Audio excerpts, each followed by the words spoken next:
And we are live. Hello, everyone. Guys, the Discovery Party looks a bit bare bones right now.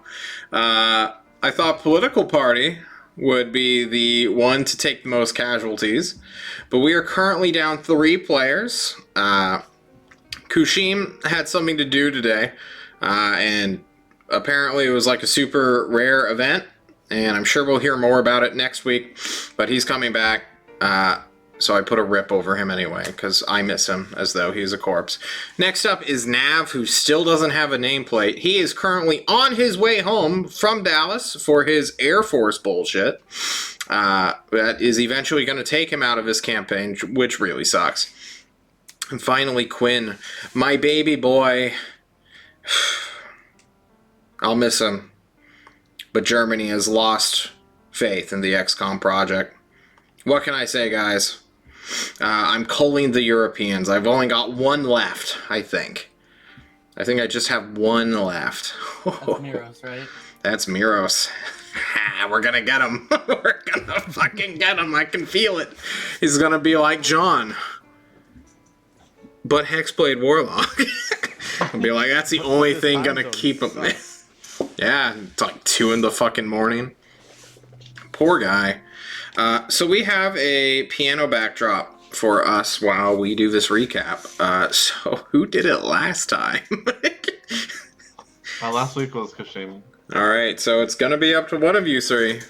Let's hear it. Look at my notes to see what happened. I don't need my notes because I didn't write any. Oh shit! But I remember everything anyway, so it's fine. That confidence, clearly. Oh, clearly I'm gonna. It's only do the one recap person. then. That's fine. Yeah, let's hear it, Runt. The guy with new art. Yeah, look at that. Yeah. So last time, Kushim had internalized what we had done to some children as we ran past them, and we kind of finalized everything with the Overduke, and learned quite a bit about our adversaries, about Fresnov, about her brother. I believe his name is Aldrich, and the somewhat shaky, if not united front they're putting up against the Overduke, trying to reclaim that land for whoever the rightful owner of it may be, as the Overduke was seen as incompetent despite being put in that position by people who are, I guess, slightly less incompetent than he is, maybe. We learned that Fresnoth is using children because she believes that they are impure and that they can only rescind their sins by earning their way through combat or something like that. Something to that effect. It's very religious, very zealous.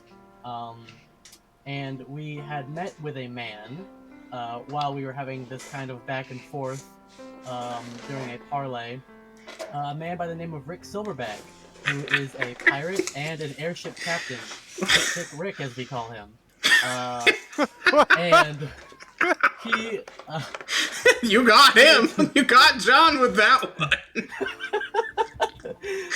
We learned that he is in fact a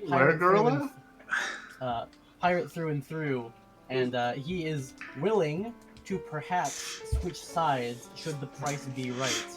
And also, he is the only major airship captain in this region, giving us, should we bring him to our side, a major advantage in the coming fight, as we know that while we are only the expeditionary force, we will still have to hold out against perhaps battalions and battalions of adults with armor, tanks, and modern weaponry, as well as a few tricks hidden up their sleeve, as we saw near the end there.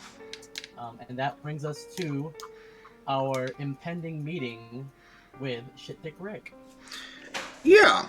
Before that, let me get some things game-wise and mechanical and calendar done real quick. Today, everybody, is the dawn of the 2nd day of February for our boys, the Discovery team. A beautiful day. The sky's completely overcast, the sun gone, it's still threatening to rain. It's been threatening and has rained for the past couple of days here in Destry, giving everything this dewy scent, as just pools of water can be found basically everywhere. The citadel walls gleam in the morning light due to the rain and water and mist sort of sticking to it. You're elevated. You're about 300 feet over the town right now on a plateau, which the citadel, massive as ever, has been built. And next to that citadel, attached and tethered to one of its big towers, one of its turrets, is the Judgment of Longing, the Ulathaean frigate which brought you here, as well as another vessel, currently going by the name DD2. This stands for Dangerous Dozen or something stupid like that.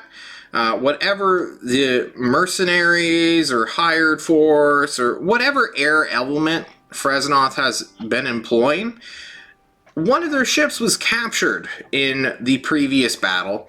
The other one, which was sort of doing a loose bombardment of the city, was obliterated in like 4 shots. It was insane. It was a spectacle. None of you got to see it because you guys were in a graveyard and in a ruin, respectively.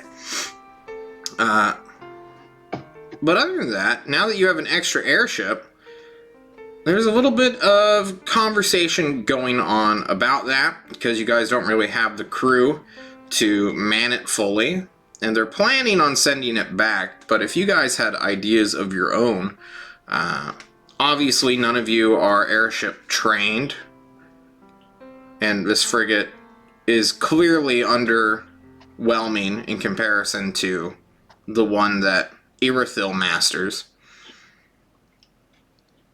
Anything you got? What? Let's hear it. Well, nothing immediate, but considering how we are going to have a conversation with the said previous owner, it is certainly likely that this could be a useful bargaining chip in perhaps lowering his price by returning the ship to him as part of promised payment, or perhaps even as part of collateral. I see. Returning the goods. Next up, for those of you watching, you guys will notice some unit bars, and this comes to my next announcement. I was trying so damn hard to make mass combat work via the UA that Wizards released. It's garbage. It is actual trash. 50 knights on like 50 warhorses are an unstoppable mathematical machine that no one can damage. I can literally put 10,000 children in front of them. They will not take a single point of damage. Not even 1 point. It's actually insane. Now, you know, maybe that's realistic. Maybe, I don't think it is, but maybe, you know, how many knights can... how many... You know, if a child soldier lives long enough, they become actual soldiers. That'd be a very high-grade soldier. Exactly, you know. But that's what I was kind of messing with. I also spent, and I hate that I have to say this, I spent a literal 8-hour period mathing it out, and then I ran a tiny simulation to see how this would actually play out if I were to give you guys control of this. It's just dumb. If there is a 20-point difference at all, losing the guy who is down 20 will just auto lose every time, even on natural 20. It doesn't make sense. Because it's literally just D20 plus your battle rating, and you throw it at another D20 plus their battle rating. And that's it. That's literally it. And if you lose, you lose -2, battle rating. And, knights have, 110. These battles will last narrative hours. It's insane. Like, look it up. I'm going to. I did read it. I didn't realize it was that extreme. It's I thought we so were talking terrible. like, I thought like the maximum like a battle rating something could have would be like 20, not like 100 plus. No, it keeps going. That's it dumb. doesn't have a cap. Like, Okay, I thought it had like a reasonable cap, which like prevented it from going. So No. just like, that doesn't seem too bad. you're gonna have 400 knights, by the way, in one unit in a 100 by 100 foot like battle grid. It doesn't make any sense. Anyway, yes, let's hear it. I like to imagine that Unearthed Arcana is wizards going, well, we couldn't fix it, so here you go, community. Let's do free labor for us. Yeah, basically. So instead, I'm going to port over Warhammer 40k based off of D6 into D&D 5e. I'm already over halfway done with it. So eventually, we're going to have platoon combat. Where you will have a easy way to convert everything down to a D6. We gonna die, guys. You guys are gonna fucking die. I'm really wanting to test it out. Oh, no. So maybe like next weekend, like not this weekend, but next weekend, we may try to implement and do like, or maybe I'll just grab someone from the chat who's willing to like read this bullshit and try to like live play it, kind of see how it goes. Maybe that'll be like a video rather than a one of my secret conversations, which I haven't released yet, which I really need to do. Guys, I'm way behind on uploading videos. Well, check out the YouTube channel. It just uploaded all of the VODs all at once. Only the political team and you guys. Fuck the raid team. They argue too much. I've seen a couple raid team episodes. Okay. Didn't you just drop a lot of them? Yeah, I did. Man, I know, guys. 'cause I'm one of your 4 subscribers. Wow, thank you, Gibby. Being one of my 4 subscribers. Aren't you fucking neat? Alright, guys. We are here. We are live. John will stop talking about mechanics because they're boring, but also look at his cool art. Just fucking look at it. Look at those airships, boys. Check them out. Okay, I saw those airships. I'm like, let me zoom in. Give me more airships, guys. In the VOD, join our Discord. Temer, you're here. You're listening. I know you're listening. You're always listening. If you don't want war children to die in combat, you will give me airship art. Well, they're going to die regardless. Alright, it is the morning.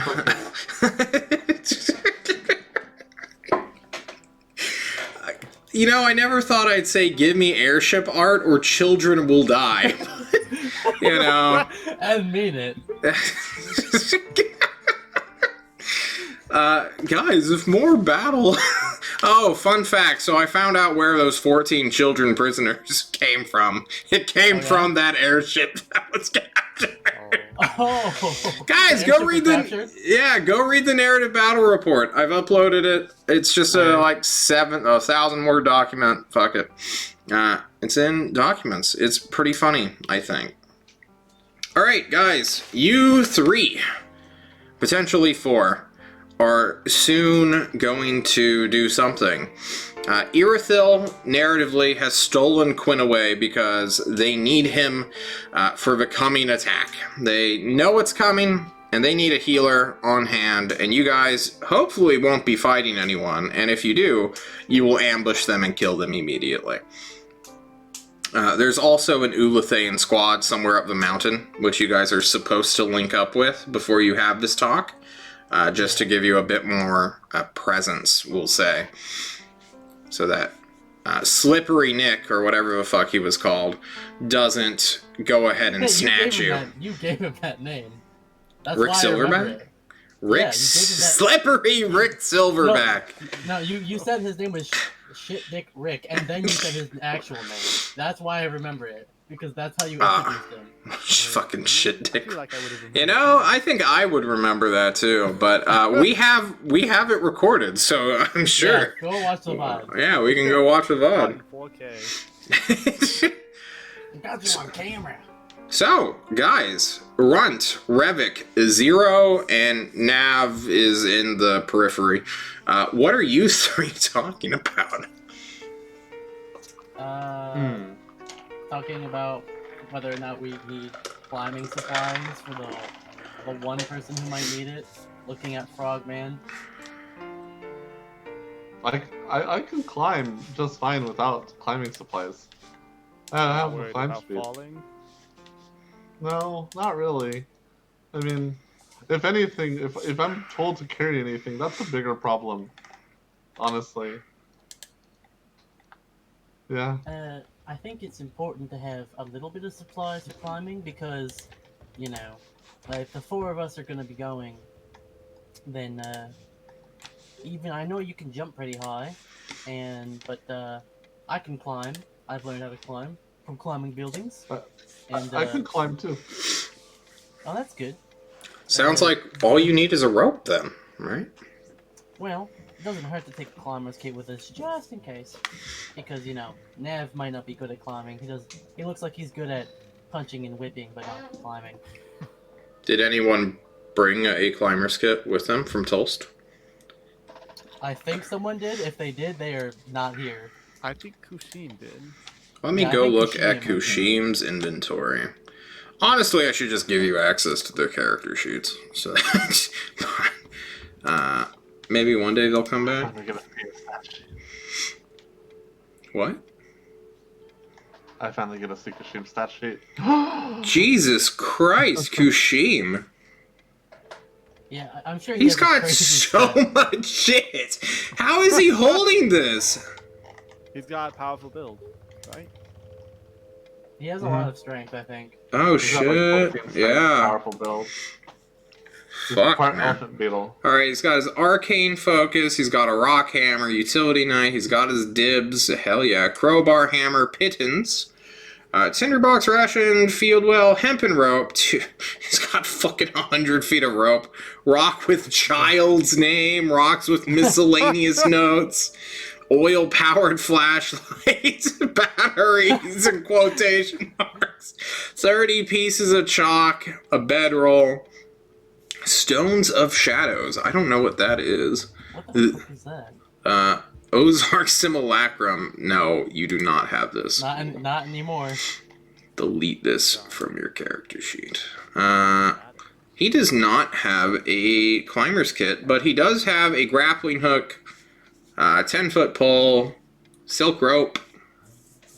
Wait, isn't a climber's kit just pitons and It's a harness. pretty much? Oh, you mean It's like the safety harness that you wrap around yourself so that when one of you inevitably goes off the edge, you don't immediately plummet to your death. get split in half by the vote. Yeah. I mean, we can ask Irithil for one, right? Yeah, let's go talk to Irithil. Walk, walk, walk over to Irithil. Yeah, you find her at the tower. She's currently looking at a prize airship she took. I can't wait to sell this back to the tyrant and buy my people's property back. Hey, Irithil. Ah! Runt. Hey, I had a couple of things I wanted to pass by you over before we head out. Alright. First, I wanted to double check and make sure, since you guys took over this airship here, We sure did. we could potentially use this as a bargaining chip. And perhaps, What? Yes. So. You want to use my ship as a bargaining chip? No. The one you guys took from him. Yes, Not my yours. ship. Well, that's Which why I captured and did not Yes. destroy. Correct, which is why I'm bringing this up now rather than later when we have already done it, which we haven't yet. Mm-hmm. And the reason why I'm bringing this up to you is because we do have, although the tyrant certainly has funds that he supplied us with, potentially, we Yes. may be able to bring that down significantly if we promise him one of his ships back. I don't understand. Basically, if he's demanding, let's say, 250,000 gold in payment, and we only have 200,000, Mm-hmm. that's like a hard cap, and we aren't able to negotiate it. We're able to bring that down with the promise that he also gets one of his ships back.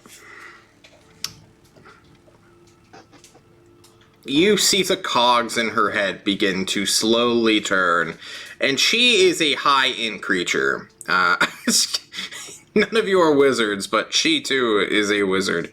And she does not understand what you're trying to get across at all in the slightest. It is like there is some massive chasm or disconnect between her understanding of what's going on and what you are asking of her.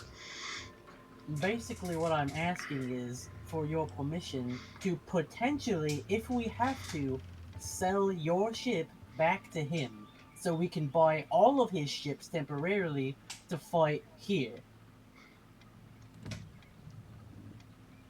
Because we can buy Rick and his loyalty potentially using one of his Just ships. use money.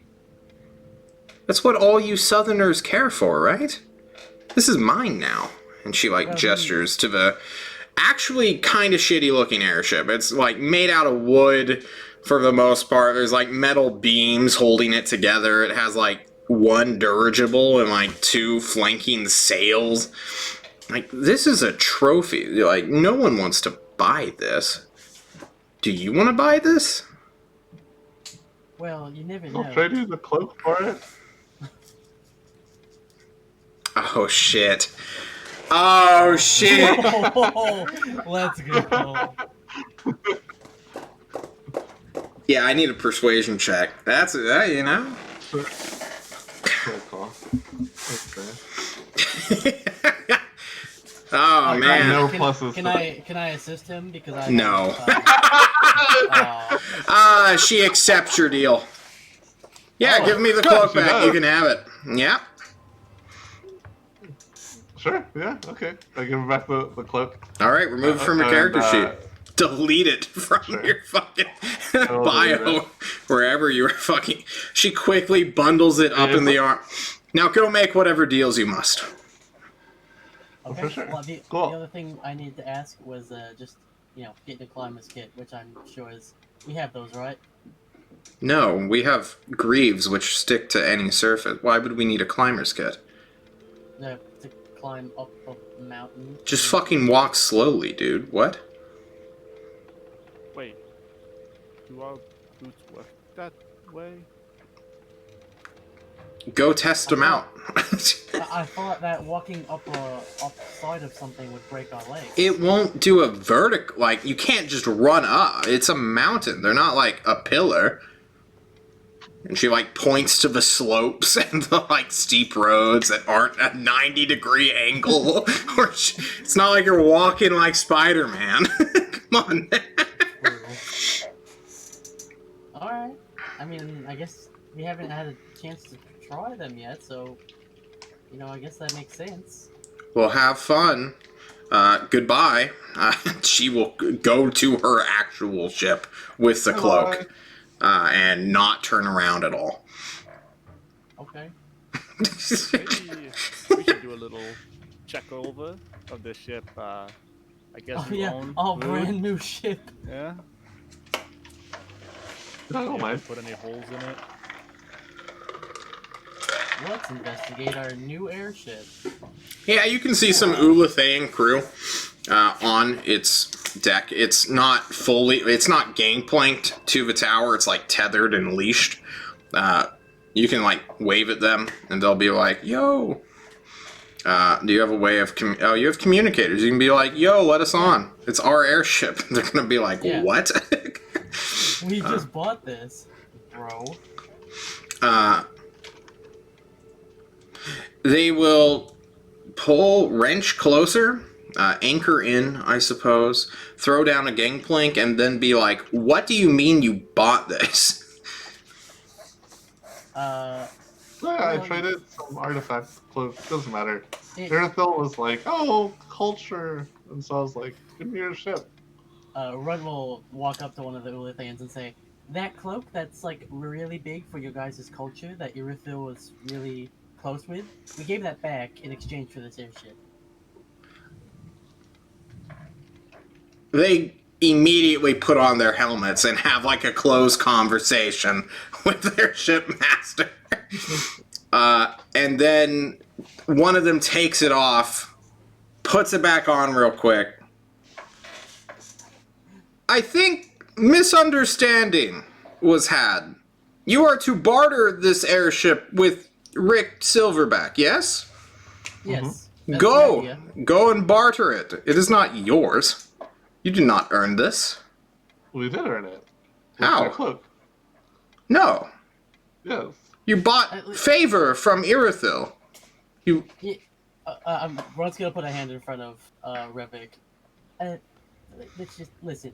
Devil's in the details. Let's not worry about it. Let's go do that. We just want to check the ship out to see. We just want to check it out to see if there's anything that may be of note when we inevitably return it to Rick. Completely undamaged, crew intact. Sell them with it. Except the captain. We kept them. And who are the crew and captain? They were in the prison or the holding party room, whatever this freak has for a jail. I know a couple of us visited that, but I didn't. The kids, the children. Yeah. Oh. Yes. I gave them cardboard with sugar. Congratulations. That was the crew. Okay. Indeed, they were piloted by many men who committed suicide in what we refer to as gore bomb. Very disgusting. We are cleaning now, but if you'd like to see, come. No, I'm good. No, come. Now I insist. You want to go look at a hallway full of gore, Runt? No, I saw a rat man beaten to death and reconstituted several times. I don't need to see Okay, this. cool. Well then. Rafik, do you want to go see the bloody mess? I'm good. Do you want to go see the bloody mess? Well, I am good. Well, it sounds like you have a mountain to climb up. It sounds like we've got a mountain to climb. Let's get to it. Mm-hmm. We will begin climbing the mountain. Revik, do you still have that cloak's notes? I want you to, tell them what you just traded. I can just post it in the Roll20 if you want. Yeah, but, let's hear it. Powerful. Let's hear it, from the horse, Huh. Your cloak is called Irithil, Cloak of the Seasons. It gives you a flat +3 to stealth checks within, quotes, nature, and does nothing within anything deemed, quote, civilization. There's a comma here, parentheses. Ruins are not considered civilization. Additionally, the cloak obscures your tracks, and you may hide in plain sight, provided there is at least some sort of natural cover or concealment. An example, trees, tall grass, dirt, mountains, snow. Yeah, pretty dope. Hiding, by the way, just gives you advantage on your attacks, by the way, guys. Fun fact, Revik just traded all sorts of fun shenanigans for an airship that he doesn't even own. I am not a rogue. I am. Oof. Indeed. Anyway, you guys, you guys tell me. Are you just gonna, walk up the mountain? Or are you taking it? I just lamau, and does it work? Yeah. Can I just walk? Yeah, so mountains start off rather, they're not too hard. I've walked up a mountain before. It's like a really big hill. So it's not like a straight, sheer wall of stone in front of you. It's like, a 30, 45 degree angle upward, which you start thawing your way through. Lots of squats, guys, to prep to climb a mountain. Just saying. It's all the thighs. We do the cherry pickers, right, middle, left, and we do the stretches, right? Yeah, Revik starts showing off his new vampire muscles. Oh no. You're gonna have to talk to me about what the fuck a vampire is later, because I don't even know what those are. I'm not 100% sure either.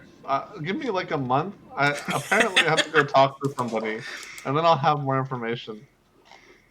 I can just ask Ozark the next time I see him what the fuck a vampire is. There's something about this weird incestuous parent thrall thing going on, but I don't know. Is that where you got that weird liquid from? Do you like bleed that? No, I don't Is that believe like it. your blood? I don't think. I hope not. It could be because I don't. Apparently, I don't have blood anymore. I What? haven't bled recently, so I'll have to find out later. Oh, is that why you're all slimy then? Because you're a Oh vampire? no, the slime was before that. I'm actually worried that the slime will stop once. Isn't it a good thing then? I mean, Doesn't that mean you're getting healthier? If the I'm, slime stops? I, I always thought that the amount of slime I had indicated how healthy I was. I don't know. More I'm not a slime. frog or an animal expert. So I don't know. Being a vampire thrall or whatever, I'm not really super excited for it, but Wait, so you're not even a vampire, you're a vampire thrall. or I don't something. All I know is I gotta work on my singing, and I really can't. I'll tell you more in a month. Vaughn is visibly confused at like all You're, of these like you guys are pieces, just like sweating as Revik's like just trying to scamper up this mountain. Oh man. what does singing have to do with being a vampire? Zero, you got any insights? Insights? So He was Zero, lying. tell me about yourself. We just only recently met before we went and slaughtered children together. Yeah, I would just like to point out that the taking part in the killing children, Zero, the name, it makes sense. Oh, so you're a pacifist then? Well, I would not say that, but if someone is, like 20 or 30 times weaker than I am, I would not, Oh, so you're a mathematician then? So you're smart. Definitely. I used to count on my fingers and toes. Do you know how much 20,000 is? Yeah. I could, like, those rocks over there, definitely close to 20,000. Hmm, I see. Then do you know how much 200,000 is in terms of gold pieces? Why do we have 200,000 gold pieces? Because that's how much the tyrant is giving us to work with. That's our actual maximum to work with when it comes to trying to buy out Rick Silverback. We are definitely shooting for something much lower than that if we can get away with it. Probably around 100,000. Absolute maximum should be closer to 150. Although, we have allotted maximum 200k, which is why I wanted the airship to try and bring that down as much as possible, because I'm sure the tyrant will be happy to have an air force for as little gold as possible. So you've given yourself, or what the tyrant has given you, 100,000 cap. We have not even talked to this silverback guy. Maybe he I did a wants little bit. something else. From when I had my brief conversation with him, he seems to really only care about, money and who has the most amount of it. Especially when I can imagine when you own a lot of ships, they tend to. John, are you okay? Okay, this is really distracting. Seeing you dying. Nothing. I'm sorry. It's just really fucking funny. All right. Silverback guy, we have something in common, liking the money. Right? That's why I took this shitty job. That's why Mr. Slaughter do whatever the fuck he wants. Money, it is good thing. That's why I'm thinking, like the ship and money we have from the diamond, as much of it as we can keep, probably the best is for us. So maybe we ask him if he wants something other than money. Yeah, that's certainly part of gonna be the negotiations. I just thought it's better to have as many bargaining chips as possible before we go in, and learning what his intentions might be other than money, because he is clearly interested in that. As I'm sure it can be expected to upkeep that many chips that he has. Do we even know how many ships he has? I mean, we just took one, blew up another. Can't have that many more. Well, considering what we learned yesterday, he has the most amount of airships in this area, which means it has to be a significant amount, I would imagine. Probably somewhere between half to a full dozen, at least. Maybe more. just a random number in the ballpark. We may never know until we actually speak with him, but it's good to have fairly set expectations, so we're not going in, you know, thinking the best will happen. You guys are walking up this mountain. You started early in the day, but it is rather tall, rather spiring. You're fine now, but there doth be creatures within these hills. Uh-oh. So John is going to roll a random encounter.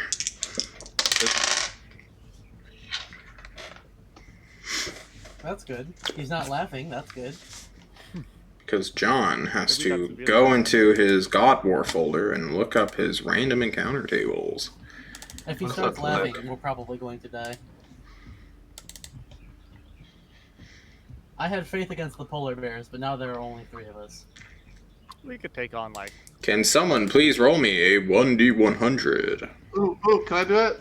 Okay. Yes. I was gonna do it, but you can do it. But But I saw you going Yeah. to type. oh Okay. no, that's bad. Hang on. Yeah, oh, really good. Oh my fucking god, you rolled a 100. Yeah, I've- we're gonna die. I meet Arabelle and the torso demon, and then they finally teach me what it is to be a Don't real you hate it when your players just roll exactly what you didn't want so that you could just hand wave the rest of this fucking encounter and be like, oh, John, it's just wolves. We can just let, warning shot and they'll fuck off. Like, wow, you're probably right. Kushim. Instead, no, you have to roll. All right, guys, we need to go on break real quick so that John Oh no! Oh, can my set up God. some things. We'll be right God. back after these messages. 100. Next Fuck. time I'm rolling the D100. Next time.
everyone, we are back in an auspicious day with a strange set of numbers being rolled by Brood back to back.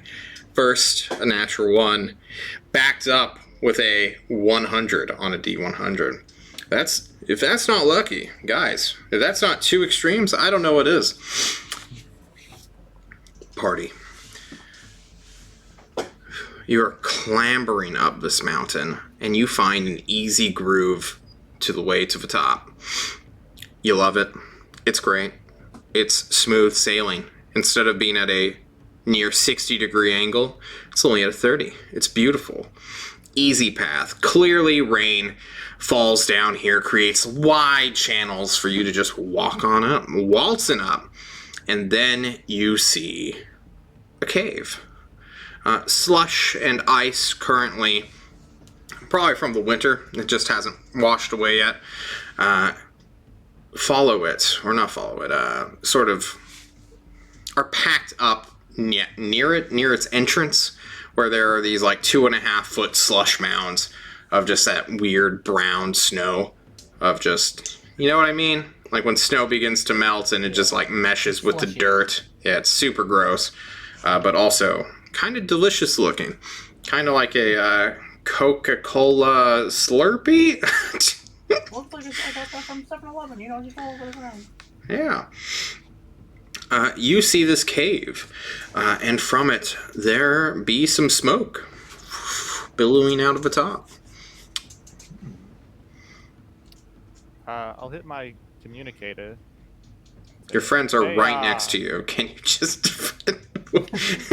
Well, I want to see if we're within range of the Ulithian squad. Yeah, They were supposed to be on the mountain somewhere, right? Yeah, somewhere. Hey, you guys in the cave? You see some smoke. Where you at?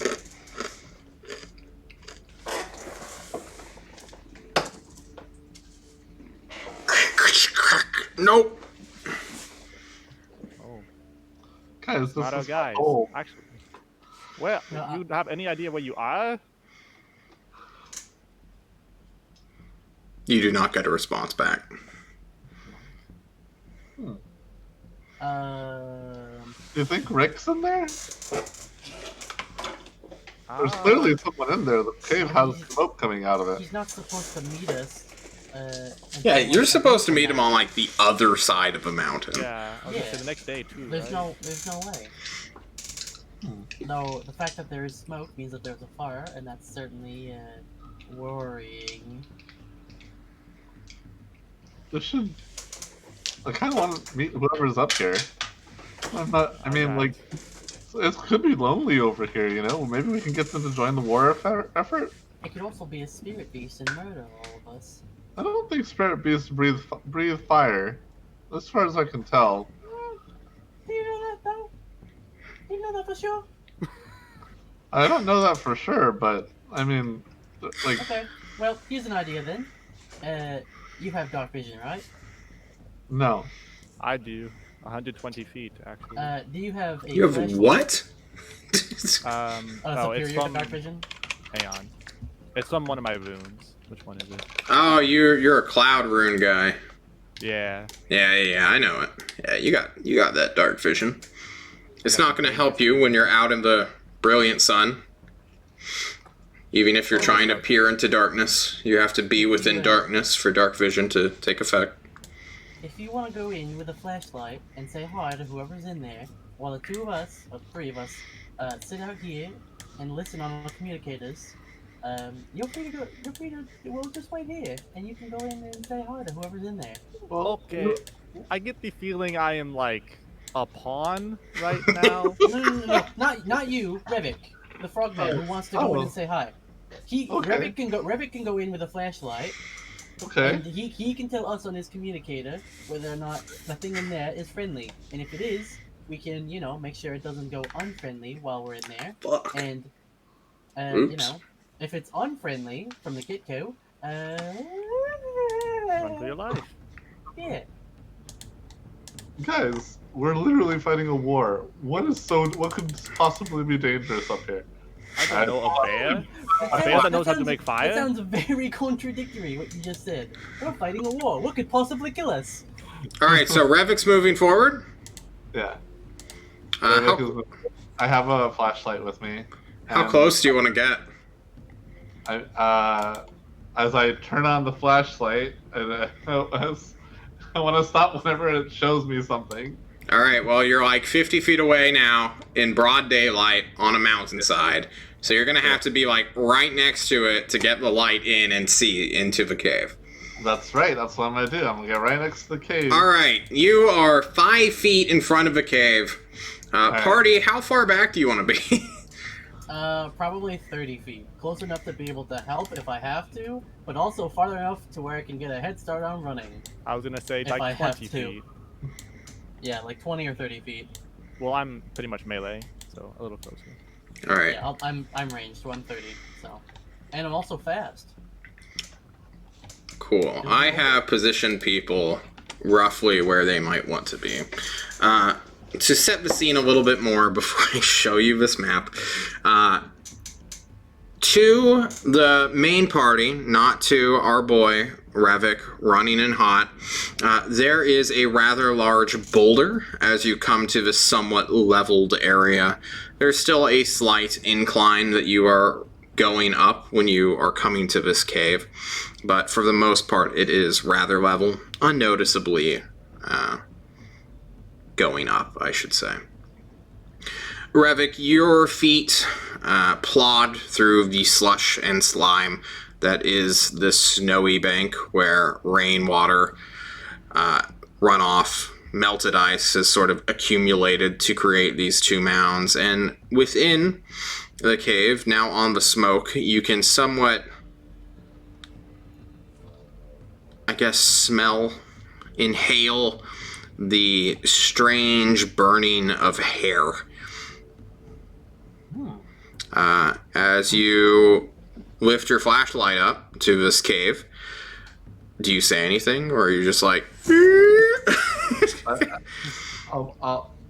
If my flashlight doesn't see anything, I'll say, "Hello? Is anyone in here?" Well, you know. Hi. We're just wandering through. We noticed the smoke. All right, stop talking so much. Yeah, says shut up. DM has to say shut up. You get like 4 fucking sentences in, making it awkward for me when you are interrupted by a gruff, rough, tumbly voice call out to you. Like, who goes there? Oh gosh. Hi, I'm Revik. Revik Genos. What's your name? Within this cave that you are illuminating, Revik, you can see that it's maybe 30 feet wide at its front, but quickly narrows down, and seemingly from out of nowhere, but most likely around a corner that has been either dug out or is natural, a creature comes, a humanoid man who seems to be having a bad hair day, but it's like all over his shoulders, seeming to grow out of it. Just lots of this bluish white hair. Oh.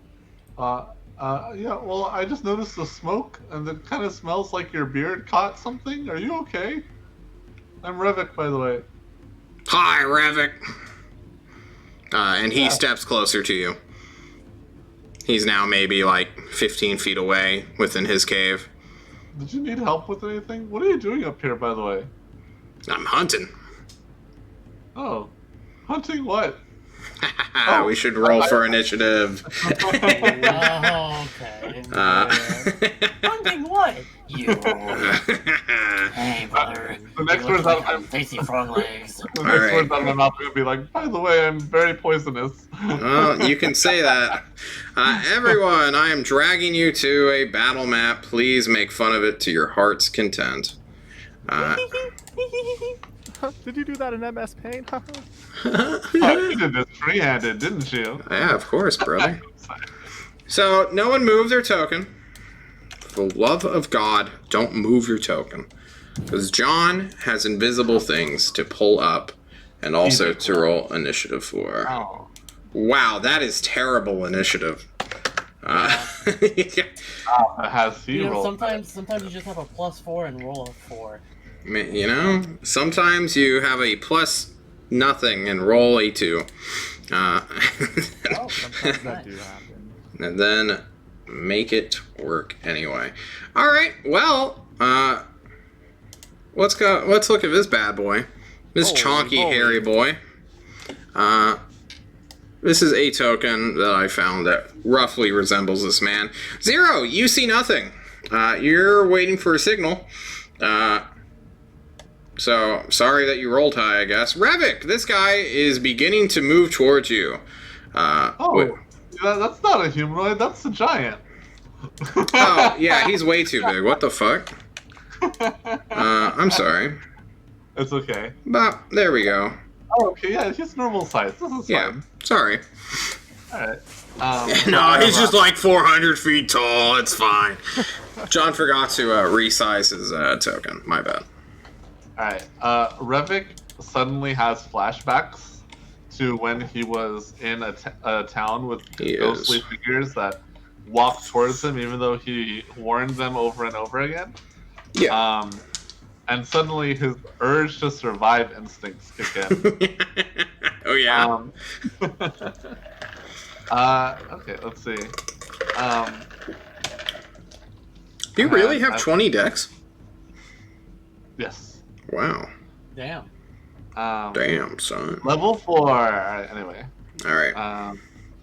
I'm going to ensnaring strike him. I'm gonna say, okay, well, you can actually talk to me from where you're standing, and I pull out my short bow.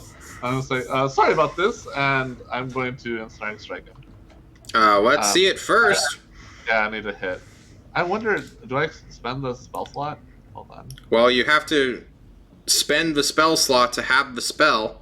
So, Well, I mean, if I don't hit, because right now, if I'm following the chat log, you shoot him. yeah. Does it hit? Maybe. Can you click ensnaring strike? Maybe. Because I'm pretty sure it's something you have to put on your bow and arrow before you shoot. All right, cool. The next time you hit with There you go. the weapon. Okay. That's what I wanted to see. Alright. Let me look at what this guy is. I think you will hit regardless, but... So, quick question. So is that only the first attack, or as long as he has concentration, he can continue doing that? I think it only on the first attack. The first Yeah, hit. it's only the Maybe first other way. hit. Like The a next smite. time you hit a creature. Okay. It's like Smite, yeah. Okay, Yeah. just double checking, because I was always... You indeed hit. Cool. Does he succeed on the save throw? What is the spell save DC? It is pretty low. Hold on.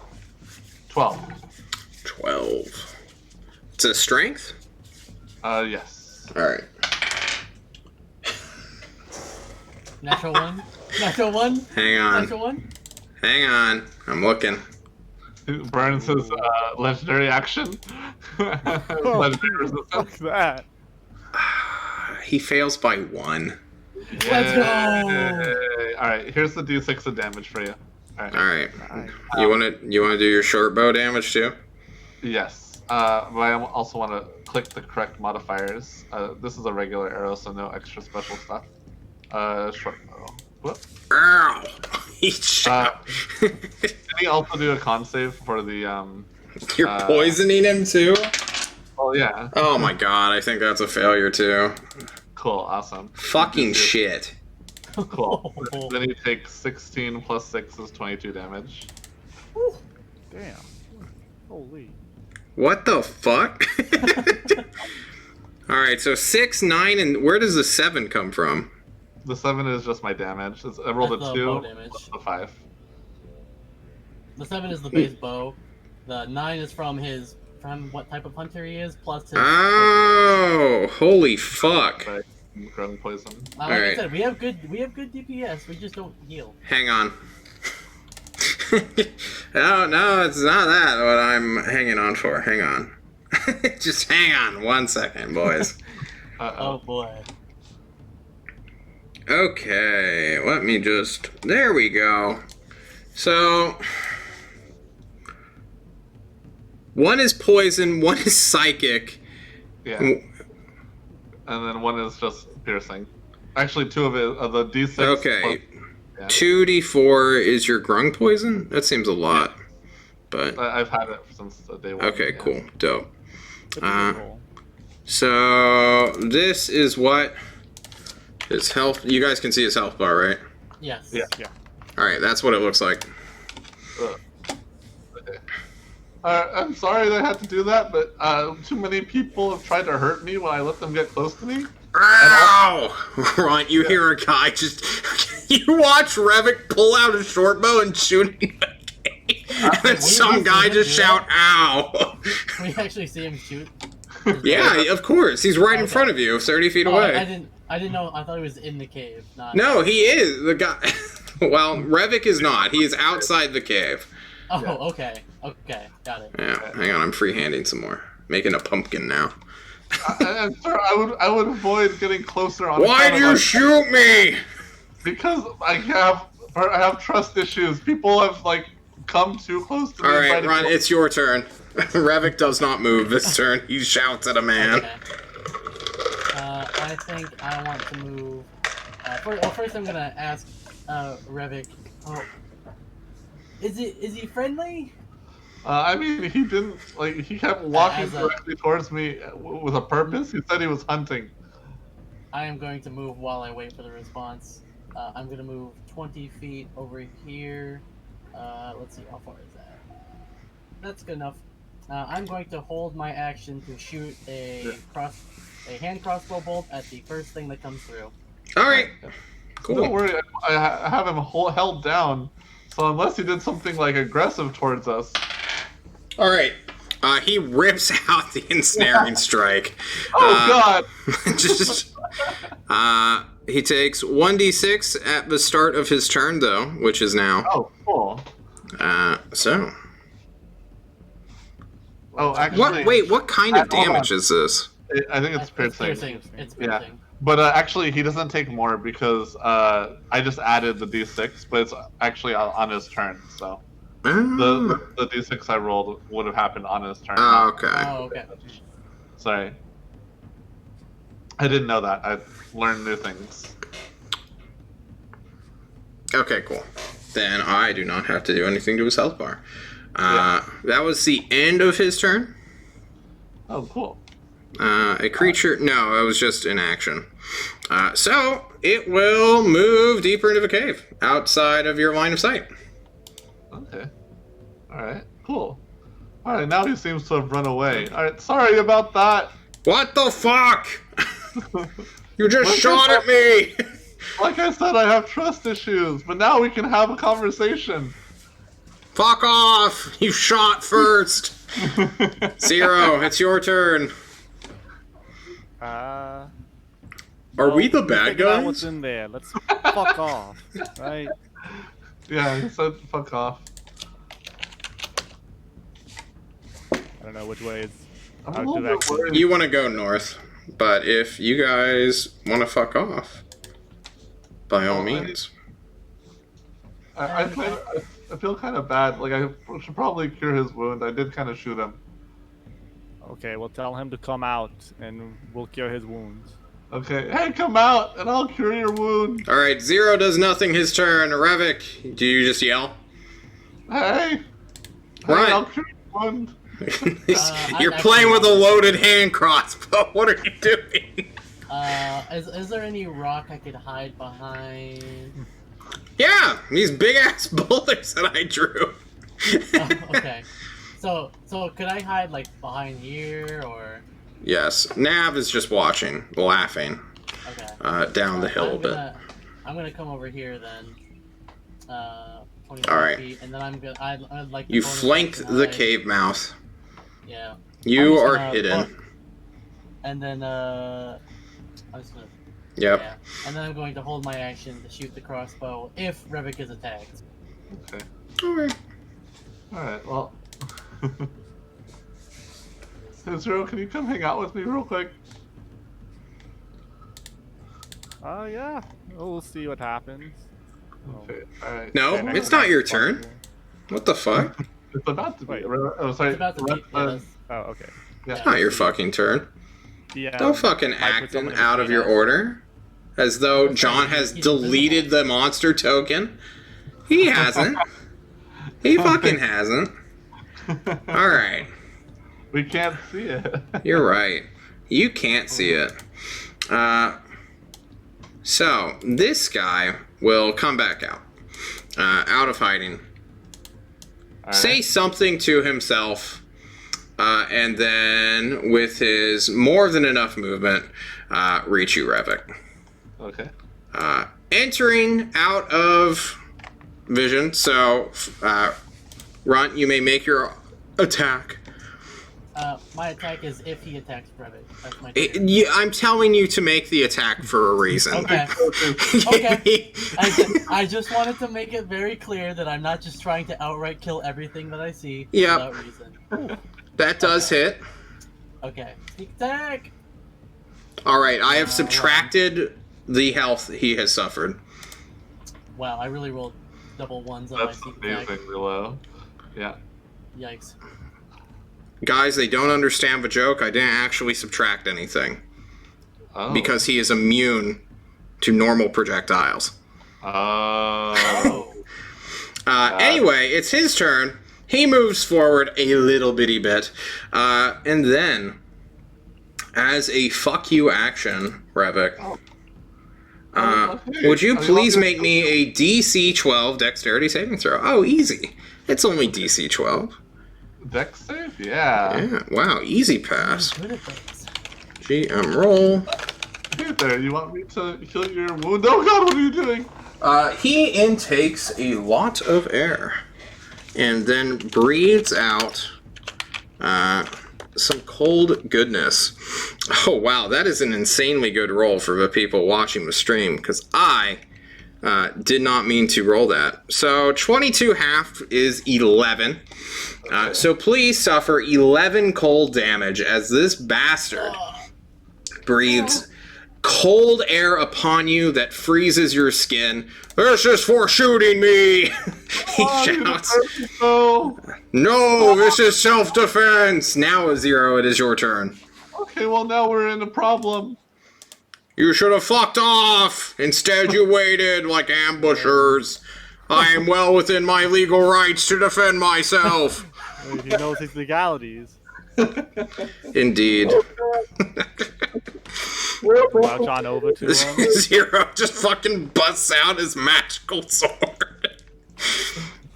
Yeah. How about you fuck off? I would have, but you stayed! We'll try to hit him with this name I cannot say. Turn Carthray. Yes, a 21 will indeed hit. It. What? Hang on, I just wanna. No, yeah, for. Oh my god. The beautiful man cuts deep into this guy.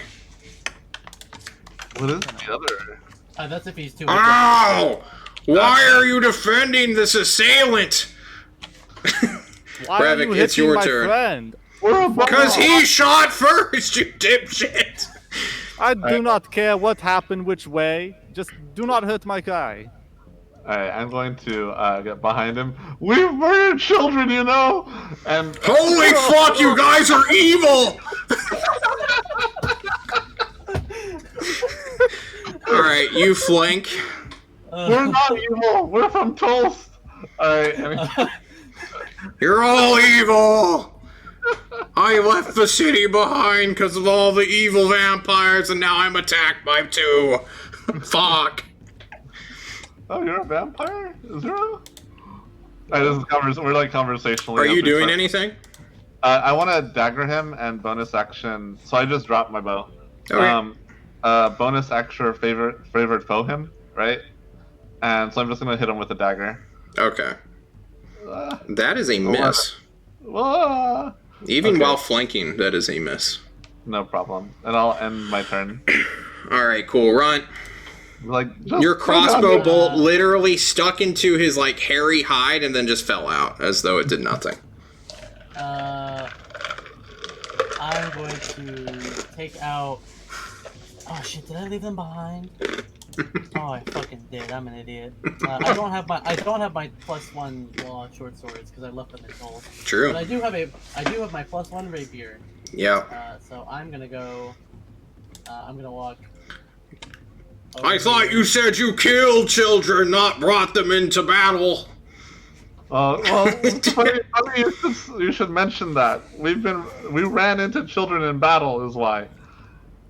And then I'm going to take out my rapier silently and just attempt to poke him with it. Silently. That is not with advantage. You're right. It's not an advantage, and he rolls a 1d6. And I think he's just going to. Yeah, he's going to disengage. Oh. And as a dope cool guy, is this an action? I don't think it's an action. Does he really just get to... No, it is an action. Okay, cool. Alright, fuck you guys, I'm leaving. Fuck you. You can have my burned hair. And he goes to this channel and starts running away. Wait, stop. As citizens of Toll, stop where you are. That's 30. I think he's got 10 more feet in him. Yes. Alright, cool. Zero, a man is disengaging and running away from you after defending himself. Are you really in the right to pursue him? I am. We did say we're gonna commit war crimes this session. I am not a part of the we.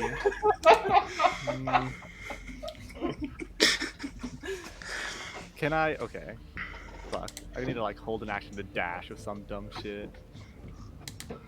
Sure. No, I'll just yell at him. Hey, come back and apologize to my friend. Fuck you! Okay. Revik, it's your turn. Like, I'm just gonna pick up my bow and just be like, what a rude man. Doesn't he realize we're citizens of Toast? We're above the law. Alright, and then I'm gonna end my turn. Alright, cool. Run. I'm gonna go inside the cave. You just fucking leave your two friends. Nav is pointing and laughing at the guy running. I'm gonna see these two just sitting at the Yeah, mouth of the we're cave. criminals! Get fucked! I'm just gonna go in. I'm gonna go inside the cave and see if I can't find something interesting that he has. Oh, there's plenty of interesting things. But he will use his action to turn into a winter wolf and fuck right off. We are out of combat. Foe defeated. We did it, you guys. Wow. We found out what the source of the burning was. What a weird dude. Yeah, the weird source of the burning was him literally pulling out this like whitish blue hair and setting it on fire. Okay.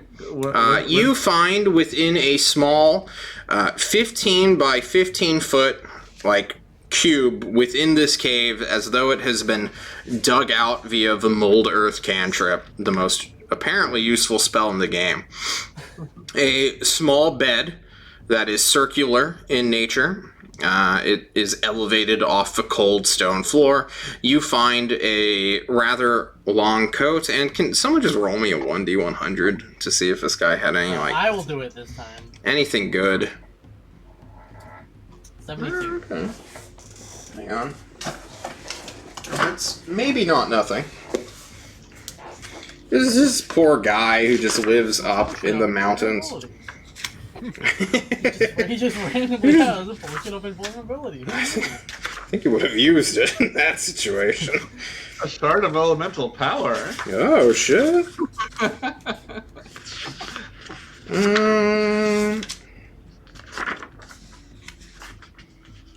John needs to find individual loot tables. That's crazy.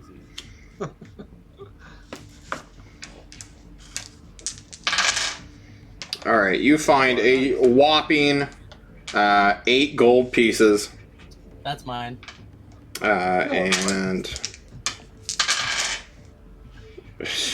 Okay. 18 silver. That's also mine. Fine. In the pocket it goes. That's gonna be my bonus action. You find like I- some venison that has been like smoked just like days ago, not over the hair fire that is currently here, as well as like several broken razors, like straight edge razors rather than like those crappy $2 Bic ones. Are Like there is there any hair? Like leftover hair? Yeah, it's everywhere. Okay, I want to take a little bit. You can. Alright. there is one last thing that I want to do. Mm-hmm. I want to go up to his bed. Piss I'm up gonna there. take out... No, worse. I'm gonna take out a Lighter couple fluid. Just I'm fucking. gonna take out a couple caltrops and put them underneath the sheets. Wow, war criminal. Where'd you get the caltrops? You gave them to me before we left for the war. I don't remember that. I have a bag of caltrops. It's in my inventory. Well, It's literally above the revolver. So before I got the revolver, I got the caltrops. We got a gun. you have a gun? Yeah, you gave me. You rolled for it. You said there was a revolver with 4 bullets. So I have Oh, a revolver yeah, with it's- 4 bullets. It's coming that I back to haven't me. used yet.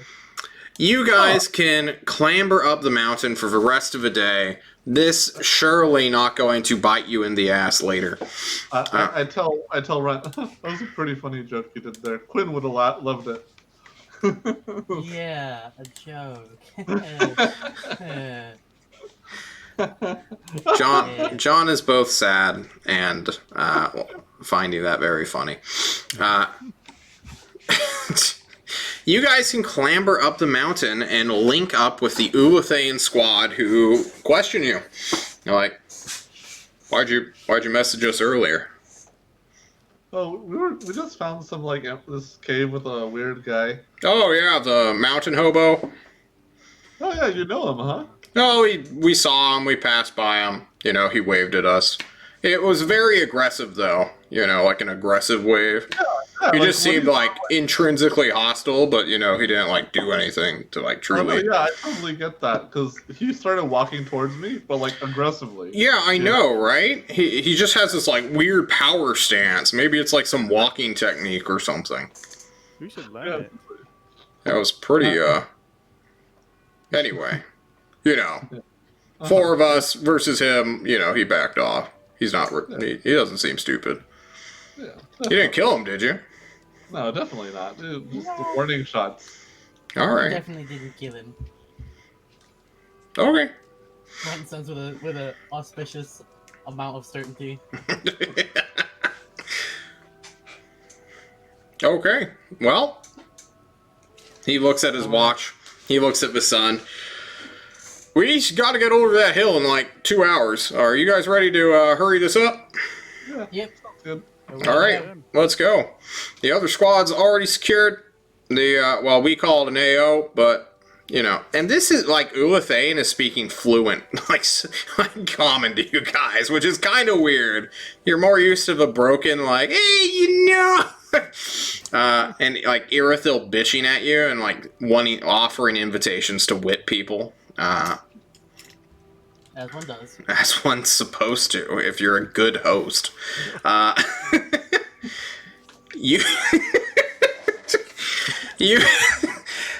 You, you know, sometimes you say things and then you like think about them for a second more, and you're like, John, what the fuck, man?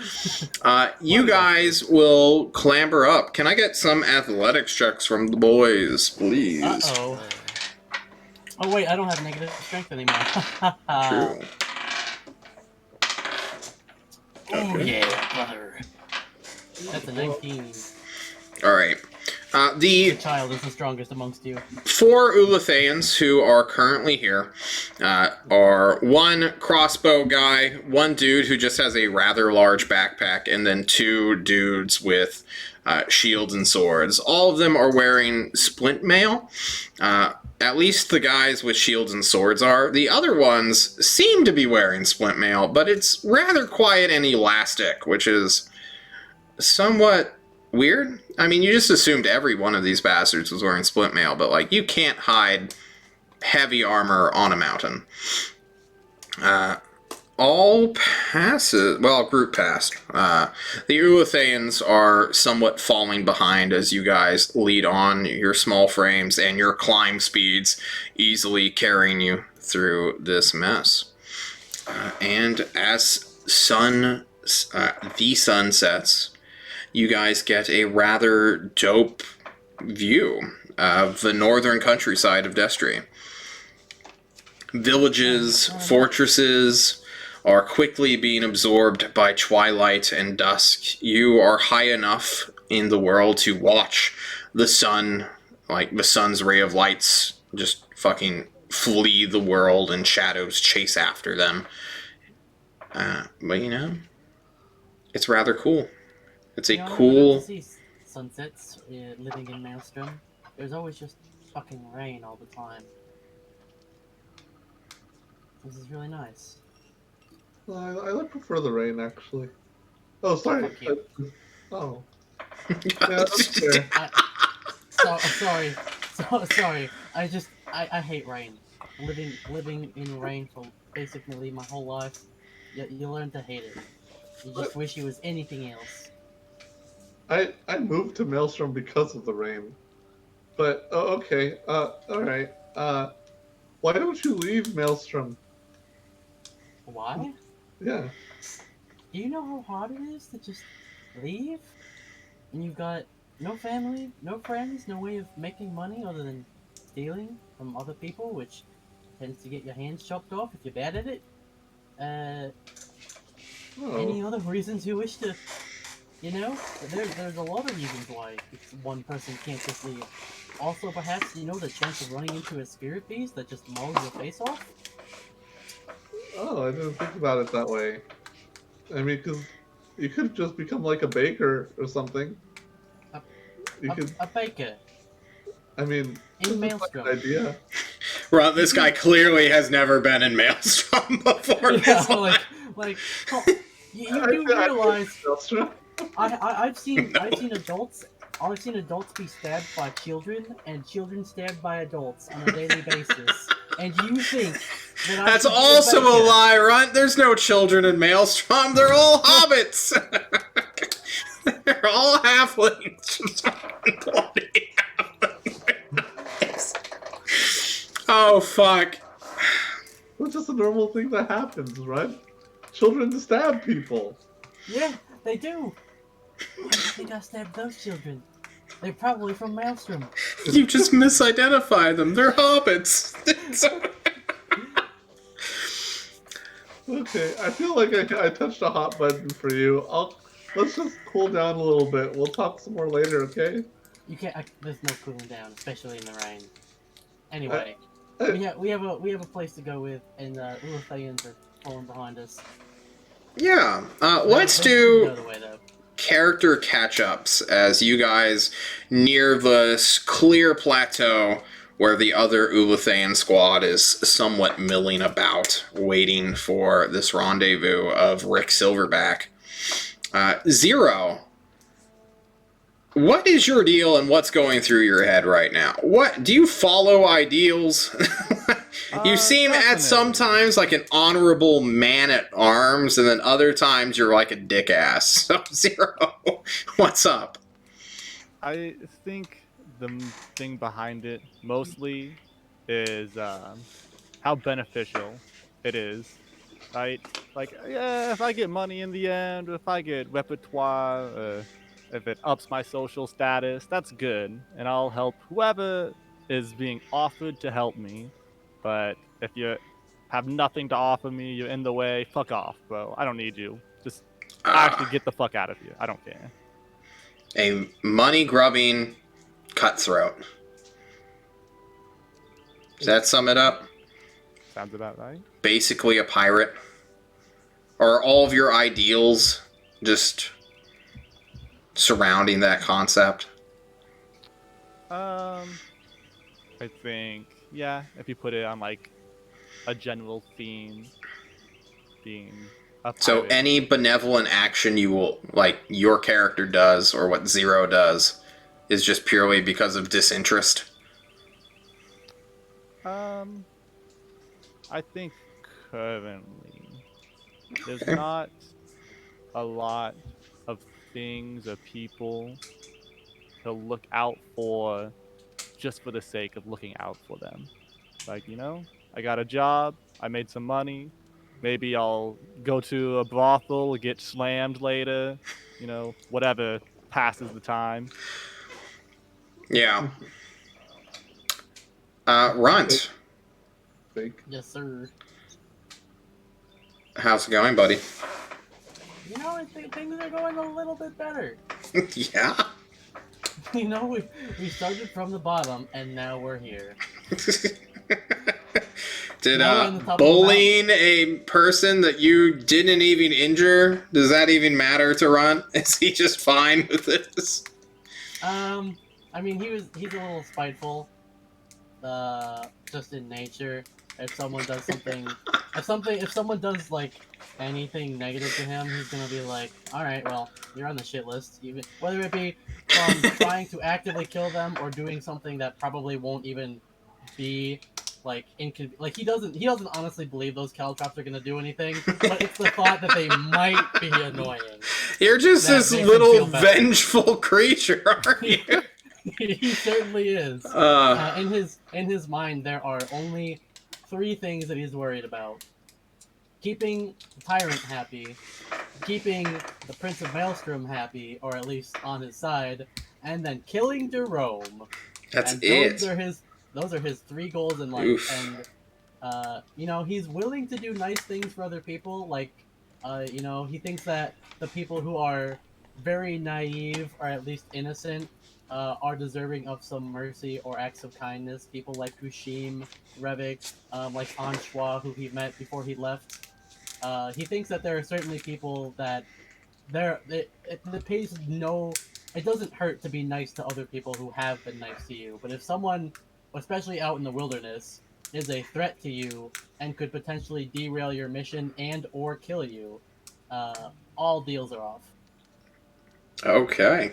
The cold-hearted, lederhosen wearing madman. Revik, it's been a day. You have news that you're becoming a vampire, and you have no control over your own life anymore. How's that like? It's a little bit freeing, because on the one hand, I recently killed a child, and I don't feel so bad about it anymore, knowing that I'm a vampire. Furthermore, like, these people aren't from Tulsk. Do they matter? Maybe not. And also, Where is your priority structure set? Like, Runt, I get. Now I know Zero a bit better. But Revik, how do you make judgment calls? Like...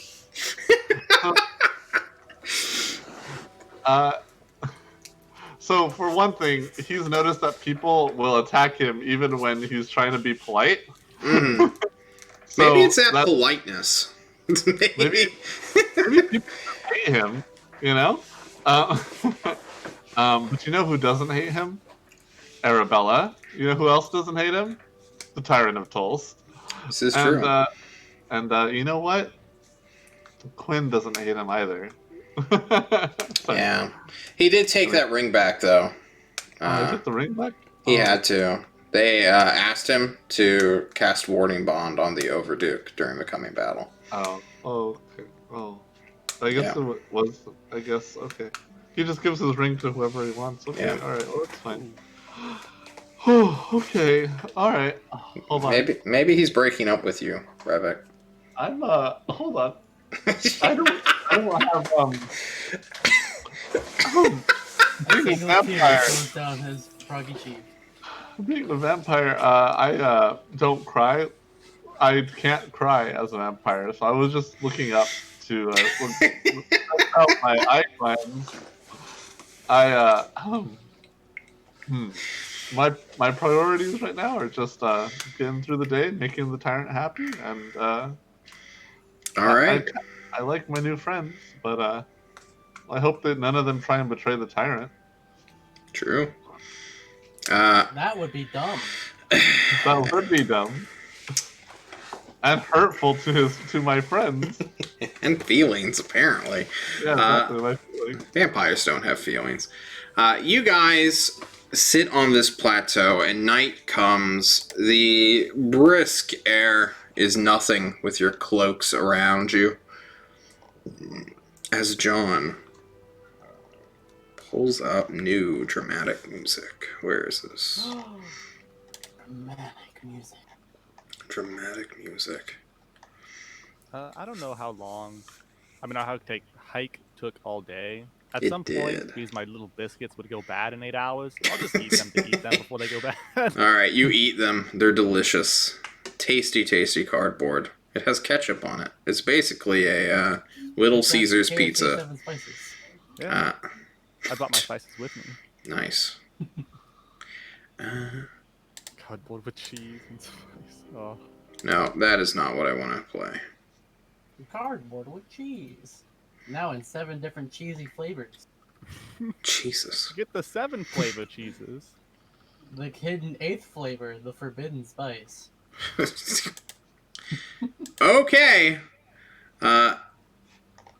From the darkness, from the mist that is beginning to surround this mountain as the coldness and the altitude begin to just freeze the air, anything metal on you somewhat begins to form ice crystals around it.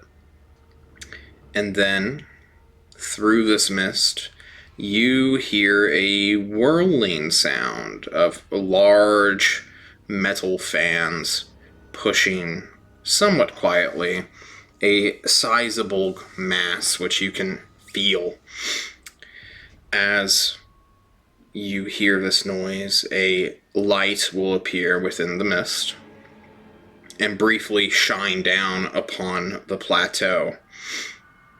You all follow the beam of light, and through this mist, the light refracts in crazy ways, revealing the silhouette of Rick Silverback's airship. And it is huge. It is at least twice, if not 3 times the size of the Judgment of Longing. But maybe it's just the light. After a moment, the stream of light will dissipate. You will wait in silence. The Ulathayans will begin to take ambushing positions and get ready for combat. Even though, it's a meeting, it's supposed to be casual. They will hide, obscure themselves, and prepare whatever ambush or counter ambush that may take you guys. Rick Silverback will soon appear down the mountain a little bit, and he will, along with about 4 other people, let out a small oof as they hit the dirt, likely having casted Featherfall on themselves, or had descended via rope. Who knows? But either way, they soon come to meet you. A giant airship in the distance, a hoity-toity shit-dick Rick coming up, shouting, "Yar, my friends! Come out where ye be! Let us speak, man to mano!" And he will take his, I guess he'll just stand up on the plateau, where you guys can... Does anyone have dark vision? 0? I don't. So 0 sees this happening, coming out of the mist, Rick and his 4 goons, who, by the way, are all adults for once. He'll see it. People can pull out flashlights and lanterns or the equivalent, but the Ulathayans remain in the dark. I'll walk up. Greetings, my friends. My... Why? perhaps partners in crime? Perhaps. Well, I mean, We are crime- not yet. Yeah. We're not perhaps yet closely acquainted, but I would like to change that tonight. Good. I'm glad to hear it. So tell me, how much bank has the tyrant allotted? Let's see the money. Runtman's gonna put his hands on the back of his head, kind of like this, and he's gonna go, well, that kind of depends on a few things, like, well, it depends on how much you've already been paid. You're asking me to break a contract I've held for 5 years on a morality clause. Let's be honest, we're not here to switch one wage for another, lad. Alright, fair enough. Then could you do me a small favor, as a sign of good faith, and tell me how much the airship that we captured from you is worth in terms of gold value, if you were to pay to buy it? Well, it's a low-tier frigate with a crappy Cancellari engine or propulsion system. It's not even a real engine. It's just piloted, like it's kept aloft by a single dirigible. It's the cheapest of the cheap. I would know. I helped make it. Also, it's not mine. It's Fresnov, that bitch. Cool. Alright, We interesting. could definitely trade it for like a cloak or something, though, right? What? A cloak? Red's just gonna go, I mean, what are you talking about a cloak for? Like a tarp? That you put over? Don't worry about it. We were doing some analytics on it before we came here. Oh, yeah. Great big trophy. What a catch. Listen, that's what I tried to say, looking at it. Obviously, like you said, it's not the best thing around, but... He kicks a rock just towards the mountain. I think that it can go from being Fresnov's to yours, solely owned, as I'm sure you have an impressive air fleet already, and we can give you, in part of this deal, on top of what we pay you, as a sign of good faith, of course, giving you this ship back for you to solely own. Alright, so let's answer my question now that I've heard your fantasy. How much money is the tyrant willing to put up for the sake of morals? Runt will look between the various party members, and he will give a good thinking look. Well, he doesn't believe that without... Well, actually, he thinks that you may be quite a good... Irithil is definitely the bald lady. The one who Oh, yes! Yeah. The minx who took out 2 ships in 2 minutes. What a hero. She actually doesn't want us to make a deal with you, but I convinced her otherwise, as I believe that you are a smart businessman. I am. And I think that she'll grow to liking you once we start working together. So, that being the case, the tyrant has allotted us somewhere in the ballpark of around 150,000 gold pieces. Only 150,000. Does he not know the legend of Rick Silverback? I fought vampires. I fought a Maelstrom battle cruiser before. Well, you know, I'm sure that the tyrant, as you've heard, is a bit new to the whole position of owning all of Toast.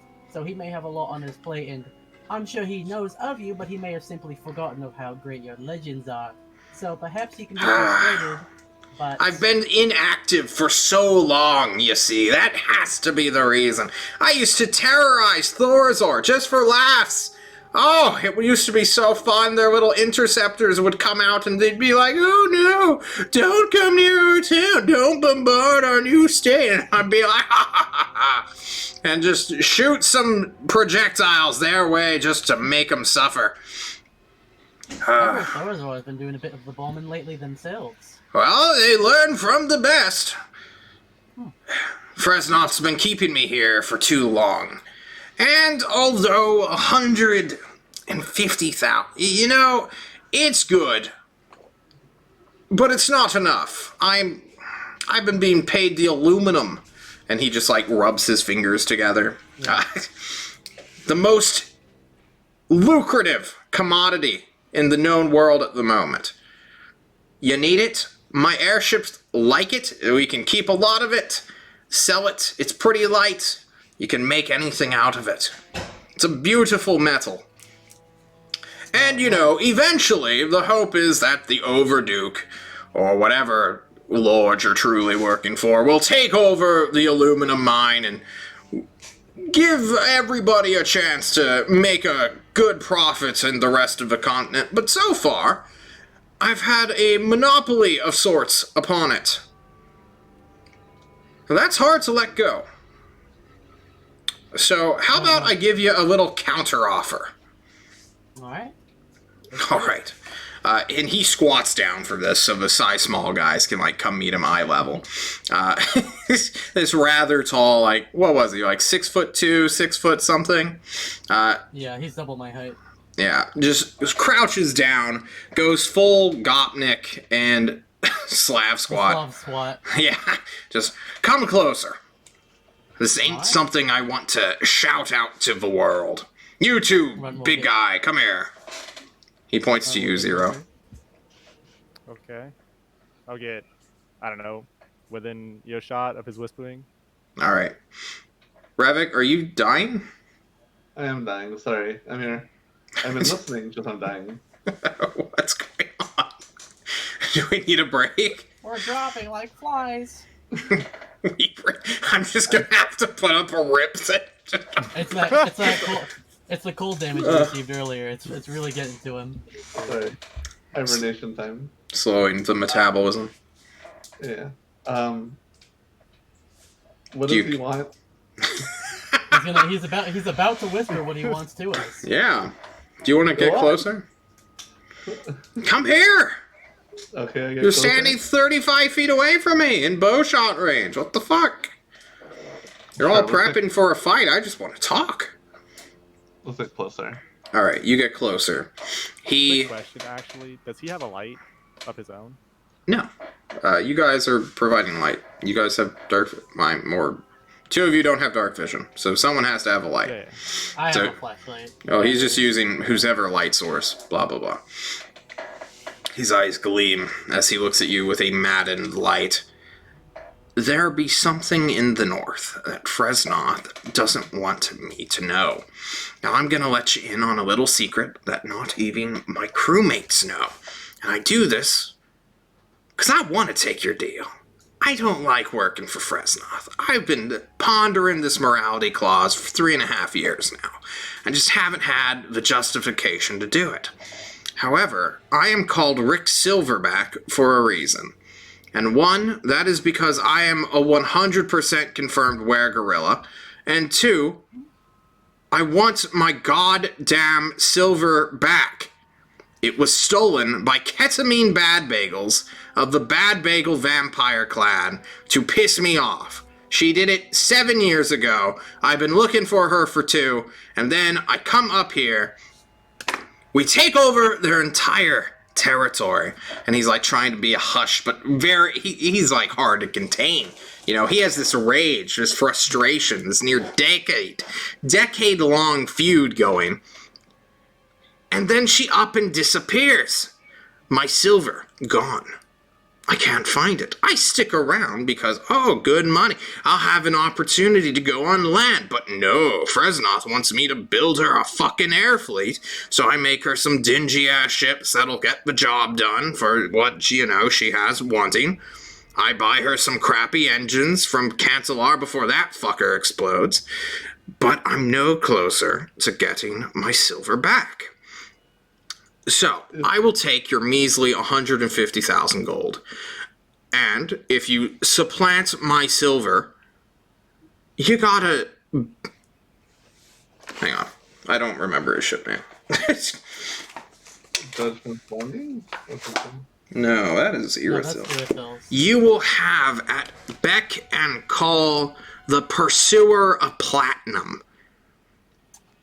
A light cruiser that has had plenty of dogfights in over 150 years. She is a beauty to be seen, and that is why we hide her from you now. Okay. Runt is going to smile devilishly and will say, Well, since you have been so generous in this offer, and since I would agree that 150,000 for a man with of your standing is a bit low, Exactly. let's bump that up to 165, and we agree to do things and find your silver for you. Okay. I will take your extra money. And I will make a note of that. You will have a handshake on your hands. Well, here's the problem. Now, I still have a bit of a... How do you call it? I can't just break bonds so easily. It'll take me some time, and hopefully give you enough time to think up or find out where my damn silver be. Now, I think it's in the north, in the forests, where Fresnoth is so keen to keep all of her little children out of. But, and I only know this because I helped invade it, over here, in the Council of Clarity's territory, what was once known as the Principality of Morning Glory, that is where, what's her name, Ketamine Bad Bagel, sired her spawn, which would take over that throne for quite some time before he would be brutally ravished by, like, 5 murder dwarves, I think is what they were described as. They literally just showed up one day, stormed the city, and killed him in cold blood. It was apparently a sight to behold and a gruesome battle. And then they upped and left. Quite the mystery. However, she was somewhere over there. That is where her lair be. I've looked. There's nothing there, but I may have missed something. Question to John the DM. John the DM is here. What's up? How close are the ruins of the Ulafans to this Council of Clarity? They are off the map. Okay. They are nowhere within this territory. They are deep in the mountains. Okay, so unrelated. Indeed. Okay. Or are they? ... As far as we know, for now. I will ask something of Rick, though, and I'll say, so this ketamine bag bagel, what type of person was she? Was she like a wizard? She was a huffer. She just huffed ketamine straight from the valve. I see. Quite, And she was one of those vampire things, right? Yeah. I see you got one amidst your mists. Yeah. That was a hard one to say. He's still, like, right next to you, having just, like, 5 feet away. Just squatting down to look at you suspiciously. And so I got this entirely correct. We pay you... and 165,000 GP. Correct. And we find your silver, and then as an additional, we find your silver, and if we do, you'll give us that Pursuer of Platinum. But well, I won't. That she's my ship. I'm going to use. This is a mercenary contract. That's what I'm saying. I'm saying us paying you and doing the thing is different from us finding your silver and exchanging the ship.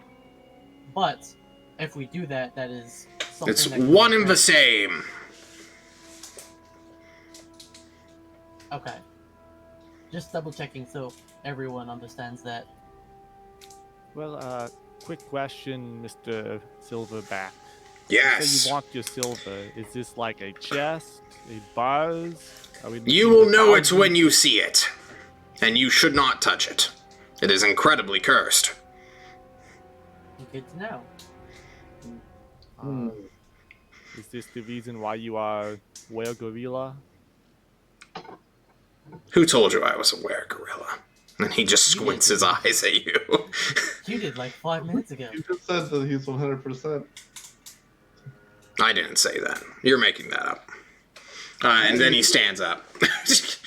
No longer squatting down. He has straight posture now. Oh, jeez.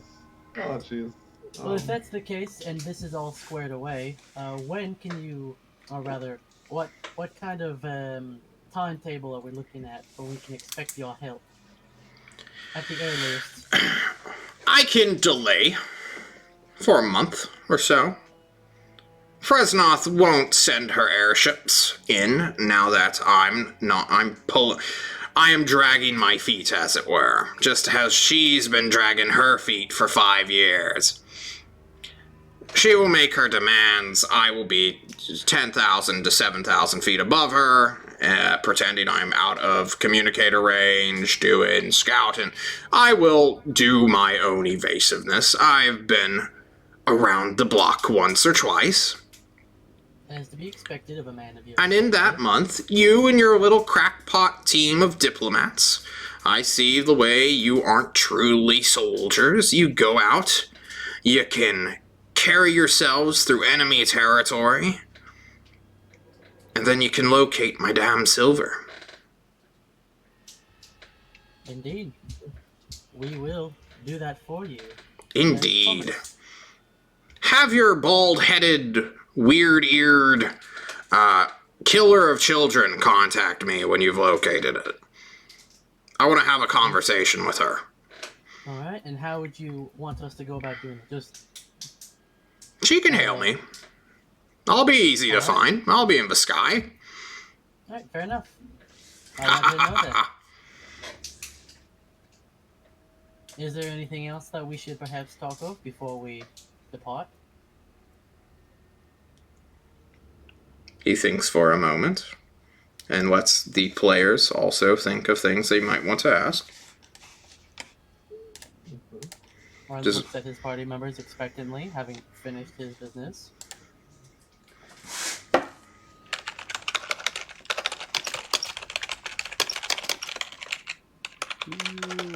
Mr. Silverback, you know that all these vampires, they disappear overnight, instantly, all same time. Yes. You part of that in any way? Supposedly I was. But you see, my memory gets a bit spotty sometimes. Now, Fresnoth says we blew up one of their towers, and I go look at it, and sure enough, it has a cannon-sized hole as though it's been bombarded once or twice.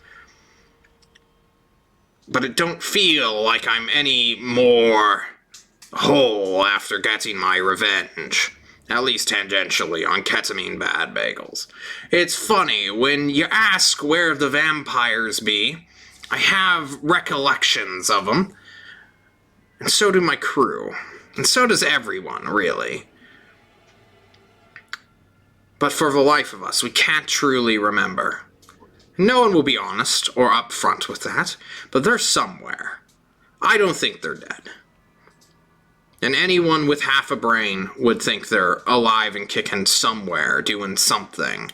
You don't live 100,000 years to be overthrown by some sun-worshipping idiot. I mean, what? Is it possible that someone or something, maybe that god even of Fresnov's, has done on a mass scale a changing of people's memories? Maybe. I know the tyrants. But there's something about this land that you all should know before walking into it. Oh? Yes. It is the ally of the bad bagels. It has been protected by them for centuries, perhaps even ages. It is their closest ally, and that is why we were brought in. For we, beings of the sky, can shit on the land all day. We often do. Just fucking eject the septic tank right on over a town, a village, just to make them mad. But the land itself, we must occasionally return to. And something tells me it has something to do with where the bad bagels have gone. You find them, and then, this whole Fresnoth situation becomes a hell of a lot more explosive, though. So good luck with that. I care nothing for this place. If this burns... Out the tower. Yeah. The tower of ketamine? Yeah. Well, now I'm hesitant, because... Do you want a different tower? No, the bad bagel ketamine. Yes, right here. John will draw a black X on the mark. Just below the province of Morning Glory, now that it is called. Be careful nearing any city. The counselors of this new sun that they're all so hyper to get emblazoned on their flesh. They're a bit wacko. And that's coming from a guy who thinks he's a were-gorilla. Man.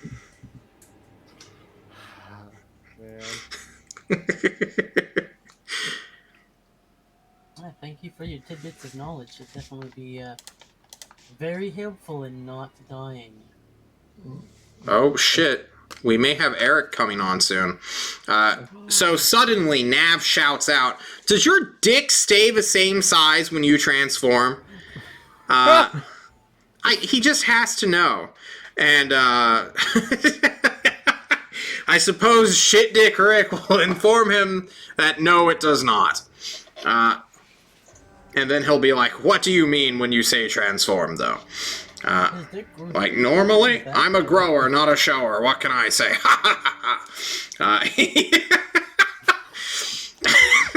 That one made John laugh. Alright. If Eric shows up, we can do a rewind. But Rick is satisfied. You guys are going to go find his silver and get it back for him. He'll join us in the war for 160. Indeed. Cool. All right, I will didn't set. even spend the whole amount of money. It's true. You gave him 15,000 for extra fun, though. It's true. I did that for him to be like, you know what? I like you so much. I'm gonna give you a little extra. All right, Maybe it he'll is- slightly more inclined to be on our side. We'll say it's the 3rd, midnight. Rick Silverback. So until March 3rd, you have this agreement in which it will lapse. We will call it the Silverback Treaty, or I guess Armistice. Yeah. All right, you have 30 days to find his silver and get him into the war. So, party, you are obviously not in the north, and Really, like the middle, Yeah, Yeah. I was gonna say quite south central. actually, like near Yeah. the south. We are quite far away. you are quite far away. You are meow. Yeah, see? Yeah. So there are quite a few mysteries which are to be solved. One, we have this Rick Silverback thing. I don't know how much you guys want to prioritize that, because you have a month before, you need to actually do anything about that. Well, no, you don't. You have a month to fulfill his request, or he will probably bombard Destry. Or at least make good on his other contract. You also have this Overduke and Fresnov standoff going on within the city of Destry itself, a few miles away. So, party, what are your priorities right now?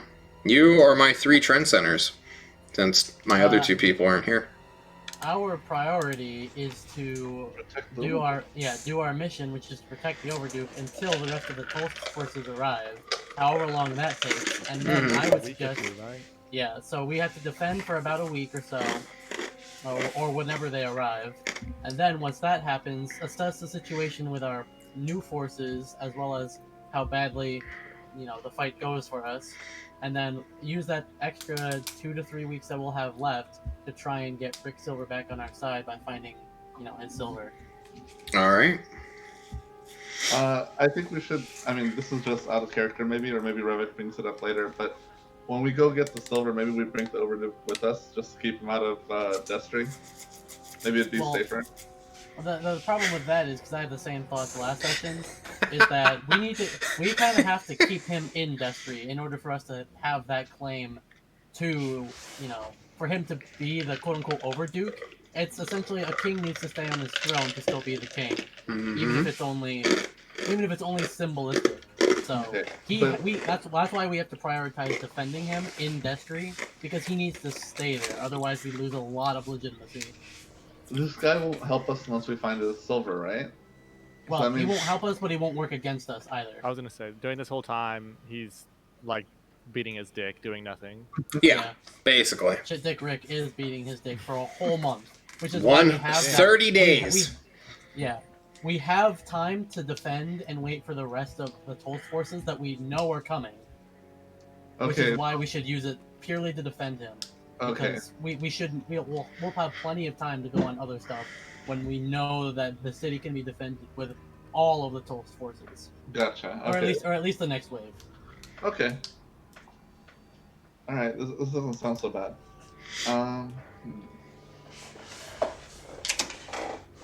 And absolute worst case scenario, we put like if we're like definitely losing the city really hard, we can keep the Overduke on Irithil's ship and keep him like near the city and in the city, and then put him back in the Citadel when it's safer. But Okay. that's like a worst case scenario. That's not like a we definitely have to do that. Yeah, I was also thinking about seeing if we can keep that airship from Irithil. Well, we have it is ours. We technically yeah. didn't get.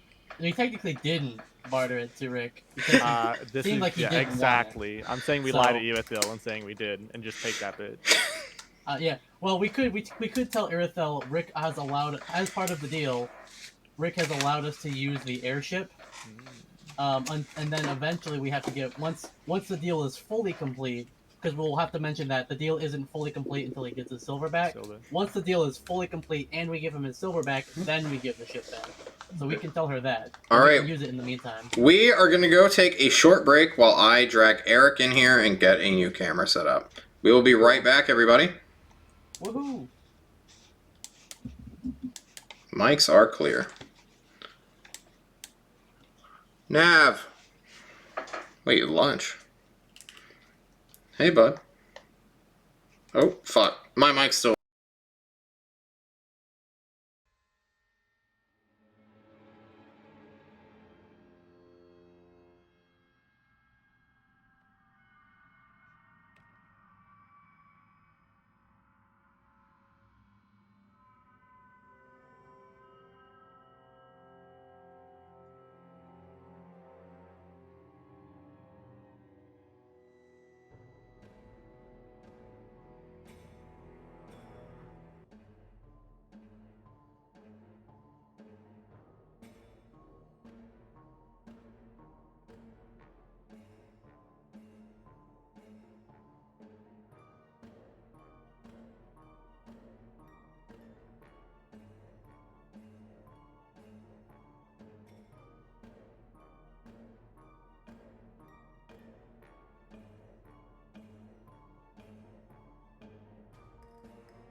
everyone, we are back. Thank you so much for your... Oh, never mind. Now we're back. John hit the other stream on accident. Guys, how are you doing? Welcome, Eric, to the stream. Hi. Good. I'm glad. You said hi. For those of you just joining us, Eric, you have made a deal with Rick Silverback, a pirate who thinks he's a were-gorilla but might not be, by his own testament. Did you ask him about his dick? Yes, we did. He says What was he's the a answer? grower, not a shower, so it always transforms anyway. Okay. I can accept that answer. I'm glad. Because it's way more than I probably should have said on Twitch. You guys are now talking amongst yourselves on this small platform about what to do next. You have 1 month to find his silver, get it back for him, then pay him his money, and, you know, he will fight for you with his light cruiser. It is a cold night. It's past midnight on the 3rd, so, you know. What do you guys want to do? Just head back immediately and walk down a mountain during the night, or what? Well, we can do what we had planned to do, which was, if it took us long enough, we can, you know, we have enough supplies to rest here on the mountain, and then in the morning head back down, because it does take about half a day to, you know, get back, and most of us cannot see in the dark, so that sounds like a, you know, we may run into that hobo again, and he'll attack us in the dark, and that. Oh yeah, Eric, they found a hobo living out in a cave on this mountain, and they just attacked him ruthlessly. He rolled 100 on the D100. He walked aggressively at us. I can't let that go unpunished. My man just walked up slowly, aggressively. You have like a stance. I described Nav just laughing at the entire situation because it was ridiculous. I feel like that I justified myself through you laughing. Nav, I know there's a lot to process. It's been a days, really. Quinn, he's forced on bodyguard duty. Kushim, your big bug friend, is currently molding Earth. You know. Ravik probably would be too if he wasn't, like, needed to climb a mountain. As the Uvlathayans entrench themselves within the Overduke Citadel. You guys type in your silly Discord, as though I can't hear the clickety clack, even though Ravik is just gone on my camera. He's just he's dark. Stealth. he's hiding. I passed without trace. Is that better with a white background? Sorry. Yeah, sure. Wait, you can actually see. You can't see him when his lights are off. Anyway, I guess you wait till morning. It is now the 3rd fully. Morning comes. It is a rough night. No one benefits from a short rest, even with sleeping bags. Sorry. Get fucked, Ravik. Can they give us bed cuts? Well, you're not in the castle yet, so Oh, damn. you're waiting for dawn. And then you take off, tired, somewhat exhausted, being no closer to your goal. And I will do a random encounter check, but there's like 13 of you right now, because the Ulathayans aren't going to stay on this mountain another day. Oh my god. I keep throwing it off the table. Fine. Alright, nothing happens. 33. Anything that spots you chooses not to fuck with this massive war party. And you guys head on down the mountain. You will get to Destry much faster than you got to here, because going down a mountain's a lot easier than going up a mountain. Trust me. And John will change the map to the city. For things have changed in your absence. The most noticeable, and the thing that Ravik will score me for the rest of time itself, this airship DD2 that was captured is super fucking gone. Nowhere to be seen. You do not see it at all. However, you do see a somewhat sophisticated earthworks being constructed right here on this ramp, where the Ulatheans, conscripts, and a couple children are mold earthing out for like a battle ramp, basically, to blunt any assault that comes through this choke point. Cool. Right. Also, quick, can I take my transceiver, or whoever works the transceiver, and just be like, Irithil, are you here? the communicator? Yeah, the communicator. Yeah, totally. Let me finish describing things first of all. So there is a massing of people here on this southern bank, which the stream can't see, right over here. Ignore the red health bars. They honestly do not mean anything right now. But you guys can clearly see that people are getting ready for what appears to be an attack, or maybe this is just the ultimate form of posturing. Next up, the Judgment of Longing is sort of providing overwatch, just going around the Citadel, basically, just back and forth within these, in this kind of pattern. Keeping an eye in the sky, and finally, very far off with a... Wait, don't we have natural perception like 15? 14. Okay, never mind. That's all you guys notice on this day. Yeah, it's afternoon by now. You call into your communicator for Irithil, and she does pick up. Oh, hey, Irithil. I was wondering where my ship went. She does not respond. Irithil? Hey, Irithil? Hello? Irithil? Irithil, I'm gonna tell the tyrant.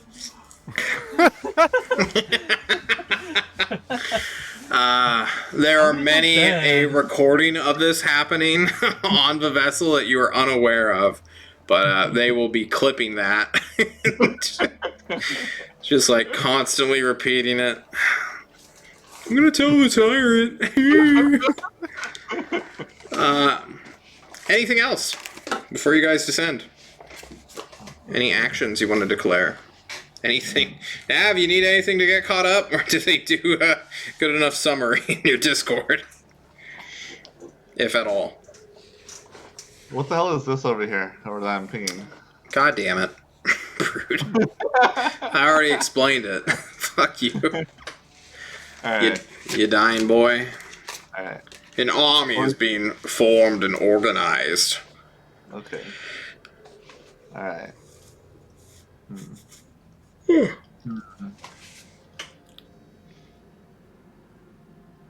Alright, you guys, I really do think we should do at least a little bit of war crimes to make it a little bit. I don't think it's our goal. It's to do war crimes. I'm not saying it's our goal. I kind of want to win the war, though. Like, what if they clearly... But you don't win a war by having the most amount of war crimes. Like, this is in a game. Or we just commit as many travesties as possible. And just... I mean... You do realize their water supply, consequences, right? Or, like, if we stop their supplies from coming in, you know, they starve, and then they don't want to be at war anymore because they're starving. You know, it takes a while to starve. Counterpoint. When we take over that territory, inevitably, when the rest of Coast arrives, and that's our territory, then we won't have any water because you will have fucked it all. Yeah, we can also just do the more direct route. You know, like we can emulate Vlad, Zacula, and like, you know, kill the kids and put them on pikes, and they get so demoralized that they don't want to do anything.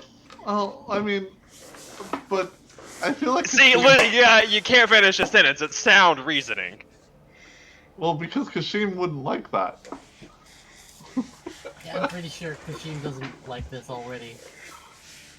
Oh, yeah. Why not poison the water supply? Sorry, Kushim. Revik, are you listening to yourself right now? You're gone full vampire, and you still have to soak in water. You're like 8 hours away from just dehydrating. You gotta find some water fast, Revik. Okay, this is what I do. Are you ready? Yes. I take my mobile water well, Okay. and then I mold water it, and I turn it into the shape of a cube, and I just sit in it. Hold on, guys. I have to take a bath. Let me gestate for a second. This is the weirdest fucking frog I've ever made in my life. Is he even a frog anymore? Does that work? Honestly. I don't. Guys, it's fun. I can make it assume a shape for an hour. Look, it's starting to turn black from all that oil. Don't you drink it? You absorb it, right? I don't drink it or absorb it. I just gotta hang out in it for an hour. Oh fuck! I was gonna Google it. My fucking. I mean, it's just to keep them moist, right? Yeah. I guess. I don't like it when things don't cost a resource. It cost me my level 1 ranger fighting style, so. I guess. Well, I know for sure as shit you're not getting it back into your little fucking gopher pack. There's no way you can like fuck. Maybe you can make it into a cube and draw it all out, but as soon as you're done with it, it just splatters all over the ground. Okay, I take it over to we walk over to a bathroom where there's a tub there. On a mountain. Put it all in the tub. All right, understood. You were still on a mountain. All right, Anything we doing on the mountain, or are we just going home? I think we're just going home. We go home. Zero, unless you want to stay on the mountain and become a mountain man like that weird hairy I'm guy. not a mountain hobo. All right. The Ulathayans descend, you follow, or vice versa. Which mountain are we on? Like, if you ping the map, which part of the mountain are we on? You're not even on this map. You're above it. Damn it! Dang it! Over here. Because if we were here, we could do some war crimes before we went home. But okay.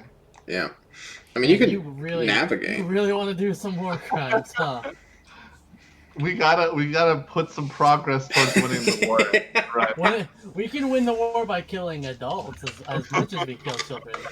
Or maybe we kill more adults than we kill children. Yeah, you can do war crimes against adults. True. This is correct. Alright, now I don't feel bad about killing a couple kids, because, I don't plan on killing more of them. It just happened to be that way. But he's actively... Guys, during our interviews, I said, once you offer a person an orphanage, you will see their true colors. I think we have found Revik's true colors. I didn't get turned into. I originally was not a vampire. I want to point that out firsthand. Okay. That is not my fault. I don't think anyone starts out as a vampire, to be perfectly honest. You all descend. Irithil is not waiting for you. Instead, there is some Ulathayan guy who's just like, "Hi there." Speaking common. Hey. They embrace their Ulathayan friends who speak in their own tongue, but you get it through gestures and through some ha ha ha after looking over their shoulders at you that they are indeed mocking you. Maybe they're just making fun of whatever sort of situation you had with Rick. Maybe it's the hobo. Who knows what they're talking about? Since Kushim isn't here to read their dialogue boxes. That's how. All right. You are now back in Destry. What's the plan here, champs? Talk to the Overduke. The Overduke is basically within his own Citadel room, his chair room, since no one wants to call his seat of authority a throne. His chair room is rather bleak. There's just a chair. It's not even like an easy boy recliner. It's just, there's no arms, there's no back support. It's just a chair. It's really sad looking. It's like missing a peg that secures the back legs too. You know how there's a horizontal bar and most like wooden chair. Yeah, that's missing. Damn, but the bitch, other you three, live like this? yeah, Yeah, it's his shitty stool room. I haven't had any help at all. 5 years. 5 years. Some Ulathayans are guarding him. Kushim has probably raided the library, but we'll wait to see his downtime day next time he's on. Quinn has been fucking off recently. Who knows where he is? He's just getting the roundabout, like, hey, cleric, come here. Kind of bitch work that clerics get, since they're clerics. As we write Quinn out of the story.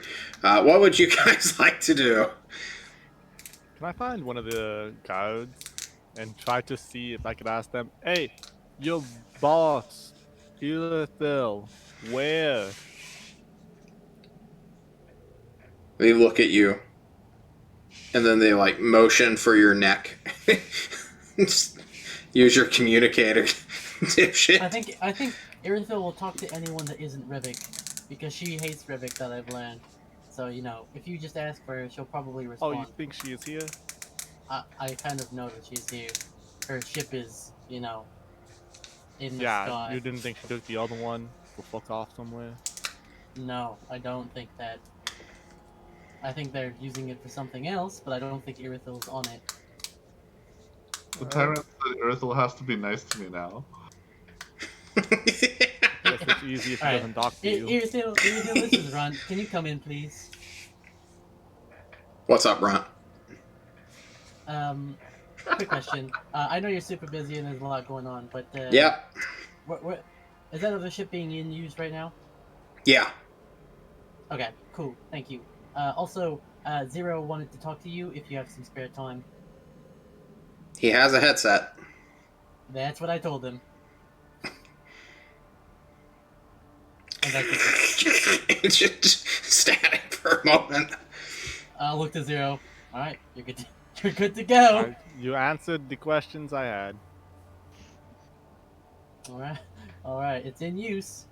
And that's really all we need to know because, you know, I don't... It's not your airship, guys. It's not. I don't know where you guys thought of this idea, but you know. I wasn't planning on it being our airship. I was planning on selling it back to Rick. Yep, you're right. I'll be fair. Zero wanted to become a pilot overnight.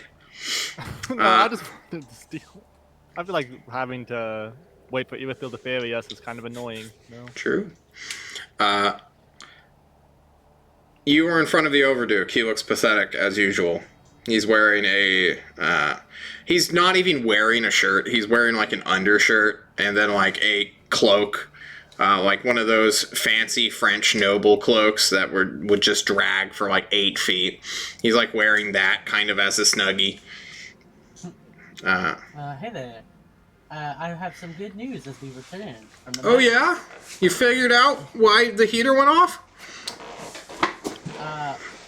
What heater? Never mind. Anyway, good news involving our enemy is that Oh yeah? the airships won't be a problem for a full month. Oh. Wow, that is good news. And on top of that, if we manage to find Rick Silverback's missing silver, he may actually join our What? side. Yeah, so, right. So explain that a little bit. Rick Silverback, his name, he has that name because he once had a lot of apparently cursed silver, and he wants it back because it was stolen by the Bad Bagels. Why does he want something cursed back? That's not important. What's important is that we find it for him, because he will not only not attack us, which is what he's currently planning on doing, but he will actually join us, that is Tolst and you, in fighting against Fresnov. So not only will we not have someone not attacking us, but we'll have more airships than before. And we've got a whole month to do that. And as you know, Tolst's forces, reinforcements, are coming in soon, within about a week. Yep. Nope, 3 days. Yep.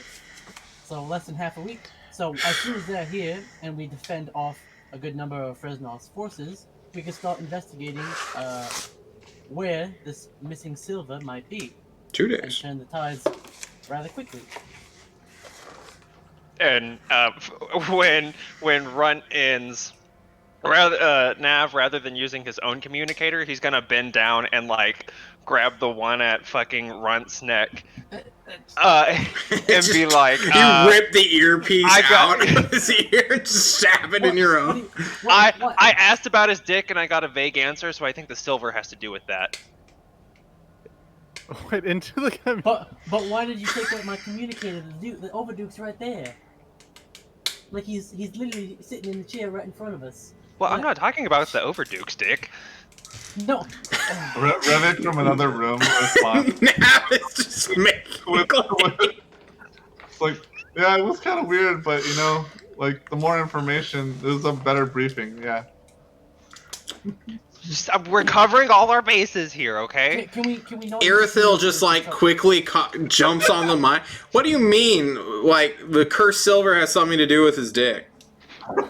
It's not 100% confirmed. It's just a theory. Clear comes. Thank We you. can give you more information if you give me back my ship. Yeah, there's silence. Okay. Okay. Irithil, it's cool. I'll tell you about it next time we torture somebody. You know what they say. All right. Ron, anything else for the Overduke who's just like looking at this very one-sided conversation between someone else who's not him? Yes, I do still have more. I wanted to ask him specifically about the. Oh shit, it's not on the map anymore. Hang on, I wrote it down. I can go to the other map if you The want. Council of Clarity. It's okay, I wrote it down. The Council of Clarity, and specifically ketamine bad bagel. Well, follow I'm me sorry? to my map room. Please No, tell you me heard what that you right. know. No, you heard that exactly right. Yeah. Yes, ketamine bad bagel, Eric. She stole me silver. That shit. Silverback appears. Just all right. Come look at this map. All right, we're over here, right? You guys are now in the map room of the Overduke. It has been taken over by Ulathaean strategist, singular. There's only one. Wow.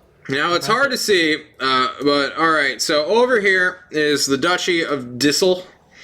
He says, pointing over Mia. This is where the... oh, come on now. This is where the Aldrich are. We don't give a shit about them right now. We want to talk about these guys. To our east is the Grothel faction with Duke Grothel and his, like, 2 barons who are hanging out with him.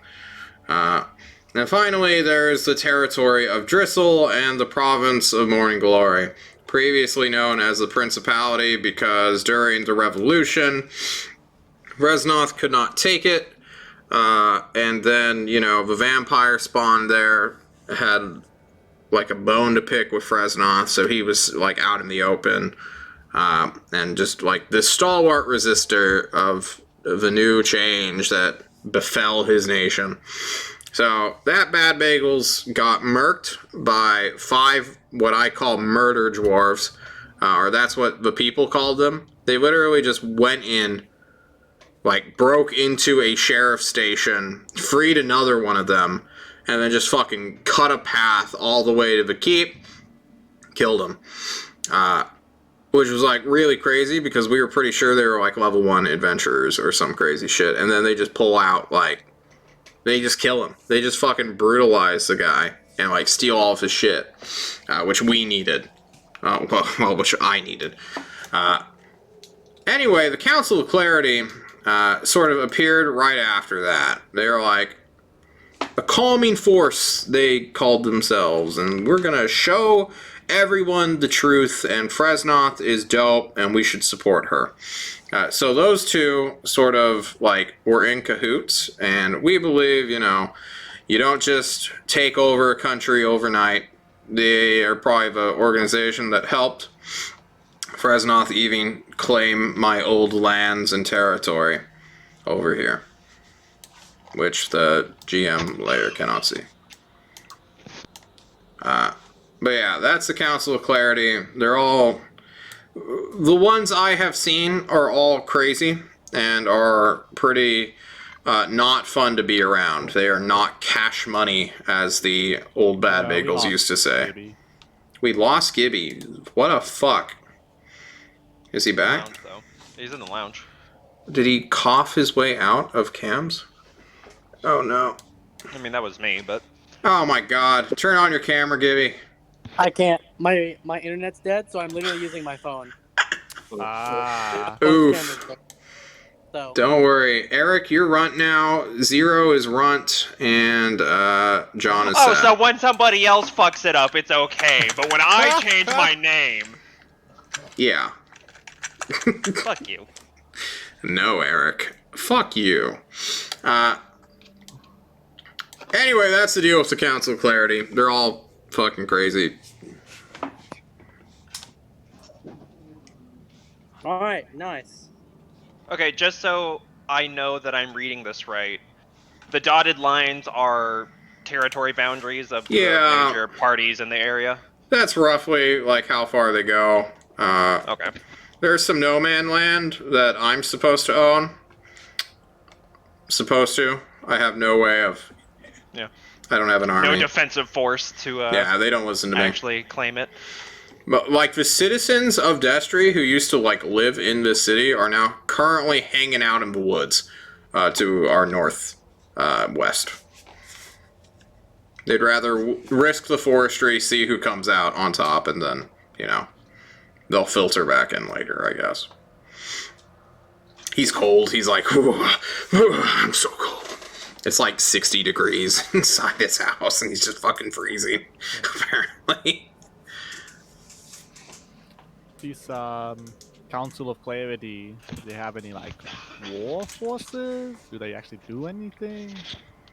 They seem more bureaucrative than I'd consider them, but, you know, they're backed by Fresnoth, who is way more warmonger than anyone would have thought a hero was supposed to be.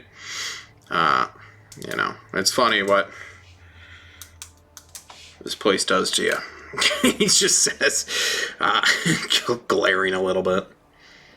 So if we wanted to, you know, try to make our way in there in the Council of Clarity, would we be able to do that reasonably easily? Probably not. Fresnoth's guarding it. I mean, How about the forest to the north? That might be our lead on where we start looking if we're going to try and find something of interest to us. So what my spies do, my singers who traverse the land as peddler bards, they disguise themselves, kowtow around like guard stations, give out, you know, performances, do all sorts of bardic shit, and then, you know, head to wherever they're going. Now, no one's been in the north because that's dangerous, and the last, like, bard team I sent up there, they never came back. And they just went there on their own. They were like, hey, we're gonna go check this out, it might lead to something, and then, you know, they died. Or they've gone missing. I assume they're dead. It's been like 6 months now. Good to know. Yeah, that's what they do. They disguise themselves, but I suppose if you have an airship at your disposal, you can just fly around Dristle and or Fresnoth and try to... Well, I mean, you can just avoid the civilized areas, can't you? You Sure, can we could fly. do that. Now, with Rick not trying to attack us anymore, it would definitely be a lot easier to maneuver around the air. So Yeah, but you know... Probably even head, you know, kind of around the war forces, unless they have, you know, things to shoot things out of the air. Well, it's not so much that. It's like, fuck, man. Like, what's going to happen when that airship leaves? Like, currently we have air superiority, and that's why they're not just fucking charging us right now. Because, like, we can shoot at them if they do. and they can't do anything about it. Like, Fresnoth, when she was speaking, she said her tanks could shoot up. It doesn't matter. If Irithil's ship is like 7,000 feet up in the sky, like, what are they going to do? Well, see, Right. that's the thing. We aren't planning on taking that airship anywhere until our reinforcements from Toast arrive. Oh, okay. So that's Neat. that's a bit of a non-problem because we don't plan on actively screwing our defenses over for what might be a wild goose chase. Understood. Actually, when is Vesnoth's tanks supposed to be in the city? They already are. They're concealed, some are in camp. But, you know, we can somewhat see them. We've spotted them, I should say. Oh, fuck. We lost him again. Maybe his PC still? Hopefully. Uh-oh. Guys, this looks like shit. Gibby, you're back. I'm back.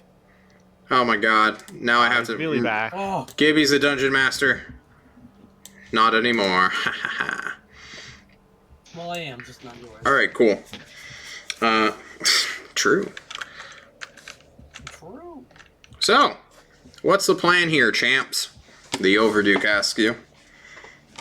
Defend you until the rest of the post forces arrive. Neat. I'm thinking go try to disable these tanks, maybe. I do not know where they are camped out or how hard that would be.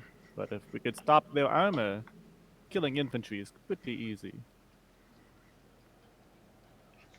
You should talk with Irithil about that.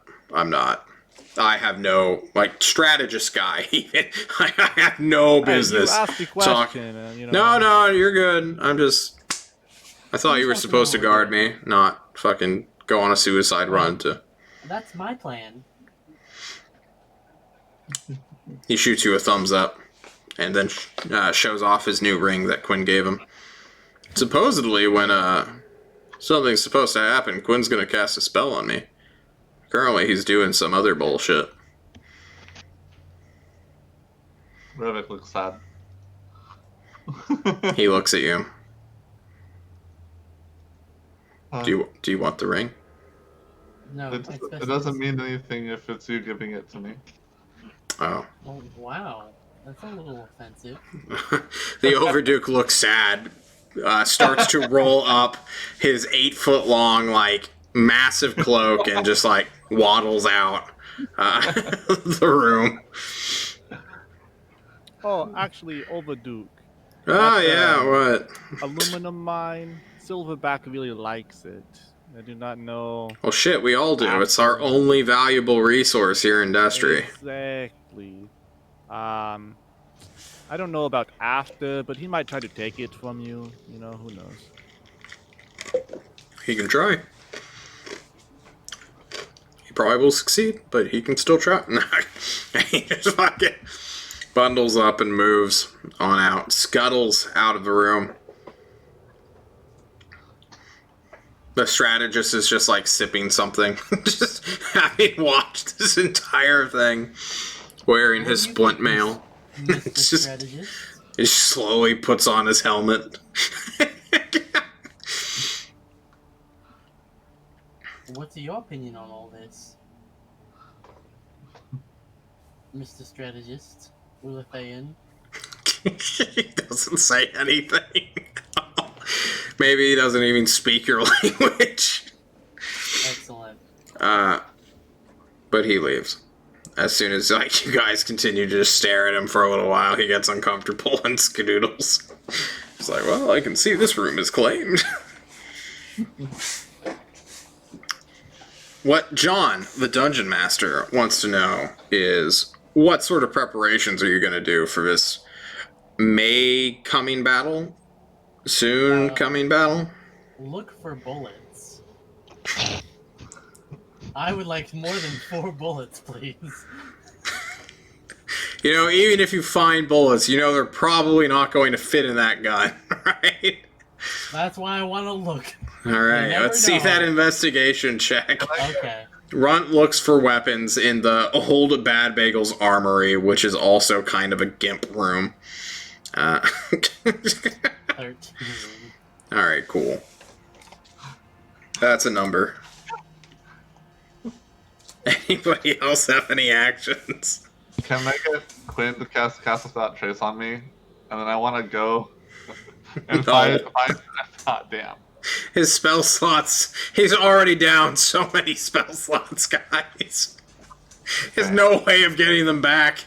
Oh, he's a ritual caster, right?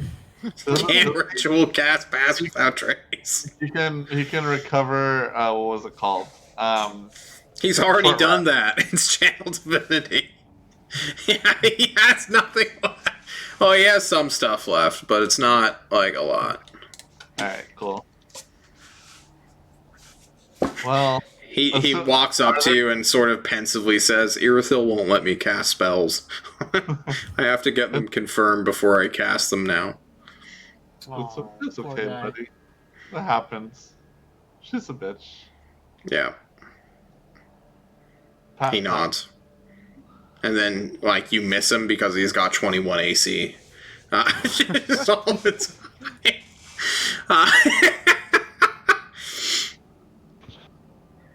Zero, you want anything? You want to do I don't anything? think I can do anything. You I could, cook like, up. run around in the yard for a little. Yeah.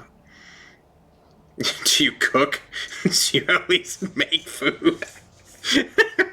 Yeah. I mean, I'm chef, right? Whenever, like, dinner or whatever comes around, I'll Yeah. whip something up. I'll make biscuits for the morning. Okay. And Nav, we haven't even gotten to do your character check-in, which is sad, but... I also haven't. I wasn't here last week either, so I can't. Oh, I don't know true. what the fuck is going on. God, neither do I. Wait, fuck, you weren't here last week, were you? I thought you were. No, he was very behind. God. What do you remember last, Nav?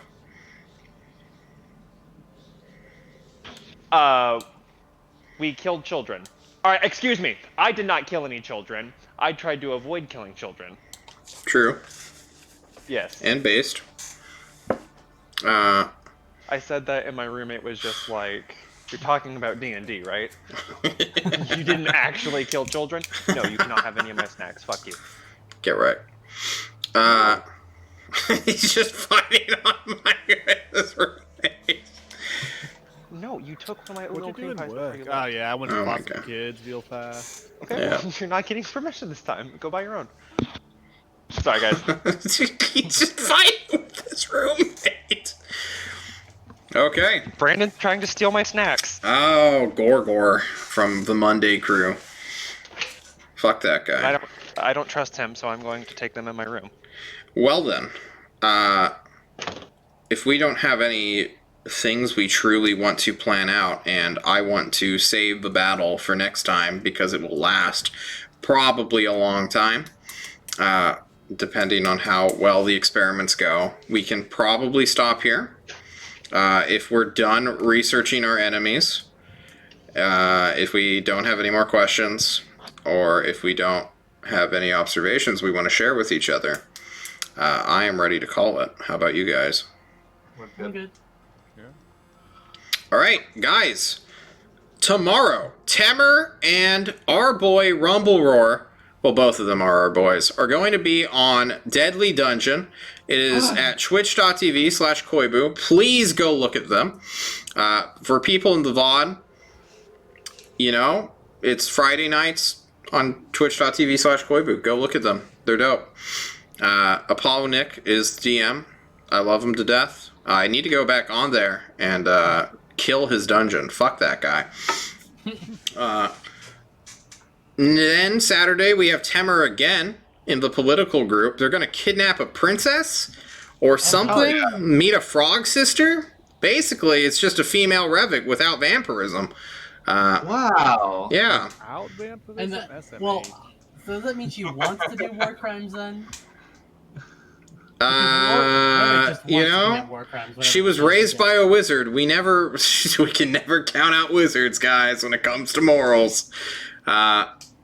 Then Sunday, anything happened? Nope, nothing's happening this Sunday, I don't think. Because I really need to do the Monday night's map as they go to Alcazan. They're just gonna drop in. They're gonna airdrop in on a citadel, try to hit the citadel, and then go fight Jerome. That hell sounds yeah. like a disaster. Well, but I want to do that. I want to Fuck kill you, Brandon. Hi, Brand.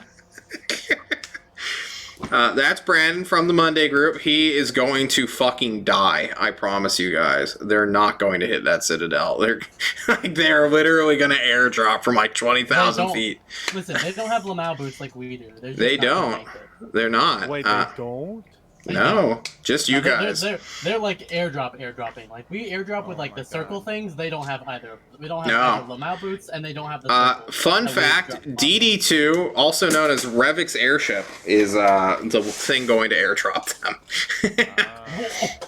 Meta knowledge, which is why I kind of had to force it away. I'm sorry. You guys don't have enough pilots, so they sent it back to Tulst to give an amateur crew, which was like a patrol vessel crew for like just, regular city watch stuff. Yeah, they're now training with the frigate, and their first mission after 2 days with this machine is going to be a precision airstrike with a team of adventurers who only have scrolls of Featherfall. They don't even have it. They don't have the spell at all. It's the scroll. So what's going to happen... All right, guys, I want to paint this picture for you guys first. 6 people link hands, okay? 2 of them on the edges will probably have to be like the end chain. They will pull out the scroll, try to keep it in their hands to read it aloud, okay? It goes for a minute, and they need to go up high. They can't do this from 600 feet in the air.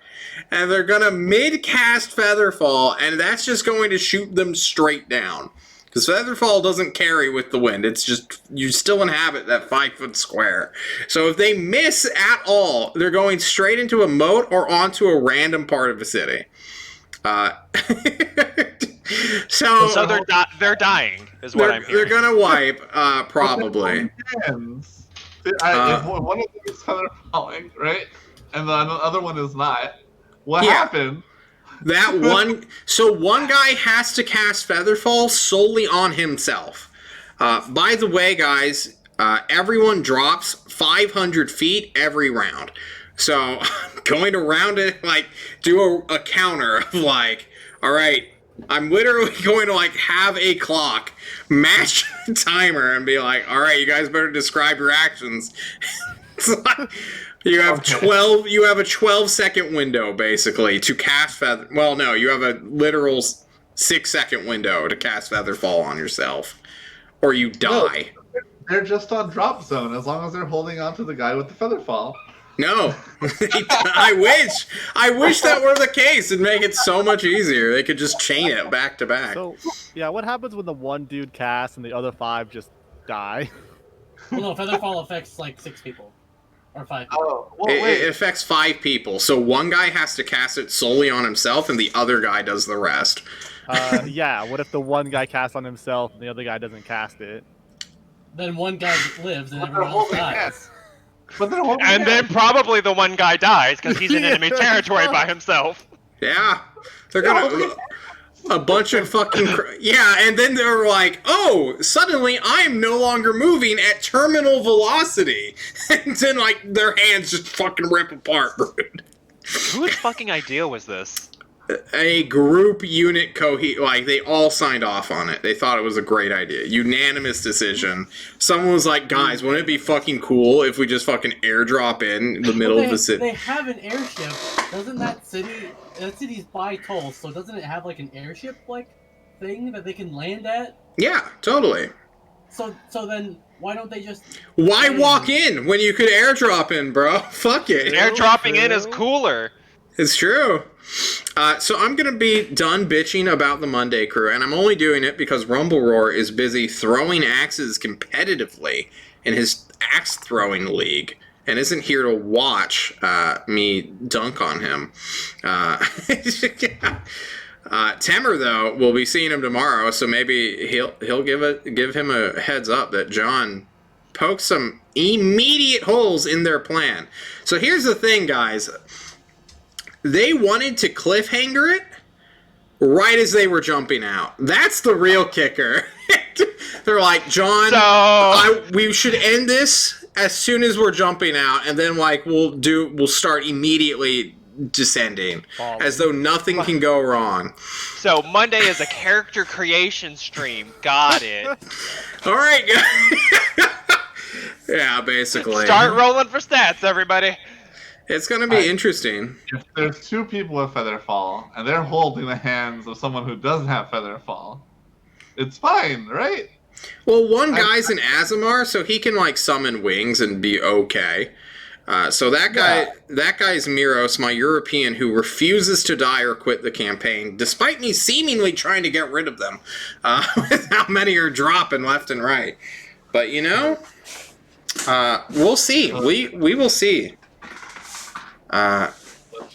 Any other shout-outs you guys want to give, or any well wishes you want to give the Monday crew? I got crew? this new cool hat that I wore today. Oh fuck! What is it? Cool. Is it a Pokemon hat? No, it's a just. I mean, I do have a Pokemon snapback, but this is Jester, and I even have a shirt. What's a Jester? Shut up. Other than you clown. Oh, got him. Add it to the sheet. Yeah. So here's where I announce that I'm no longer playing, and John. Oh fuck! Rip. The leader's gone, everyone. Now we have to. What do you mean? What do you mean the leader? Oh, let's be honest, Runt. You are at the very least like the shadow leader. Who's the leader? Me or Zero might be the like. Heard the dirt, I'm in front, but me get hit first. Me big leader. Ravik just wants to commit crimes, but every opportunity is sabotaged and stolen from him. Why is the child-looking adult the leader of the crew? Because no one else has the tenacity to see these hard choices done. That's true. Everyone's too antisocial. I may have killed children, but it was for a purpose. It was for a good cause. No, it wasn't for a good cause, but I did it. With that, everybody, we're going to be signing out. Thank you all once again. We'll see you next Thursday. Hopefully with a new mass combat system that John is throwing together. I hope you're ready for Warhammer 40k streams, everybody. John is looking for his thing. All right, there. Okay, now we're gone.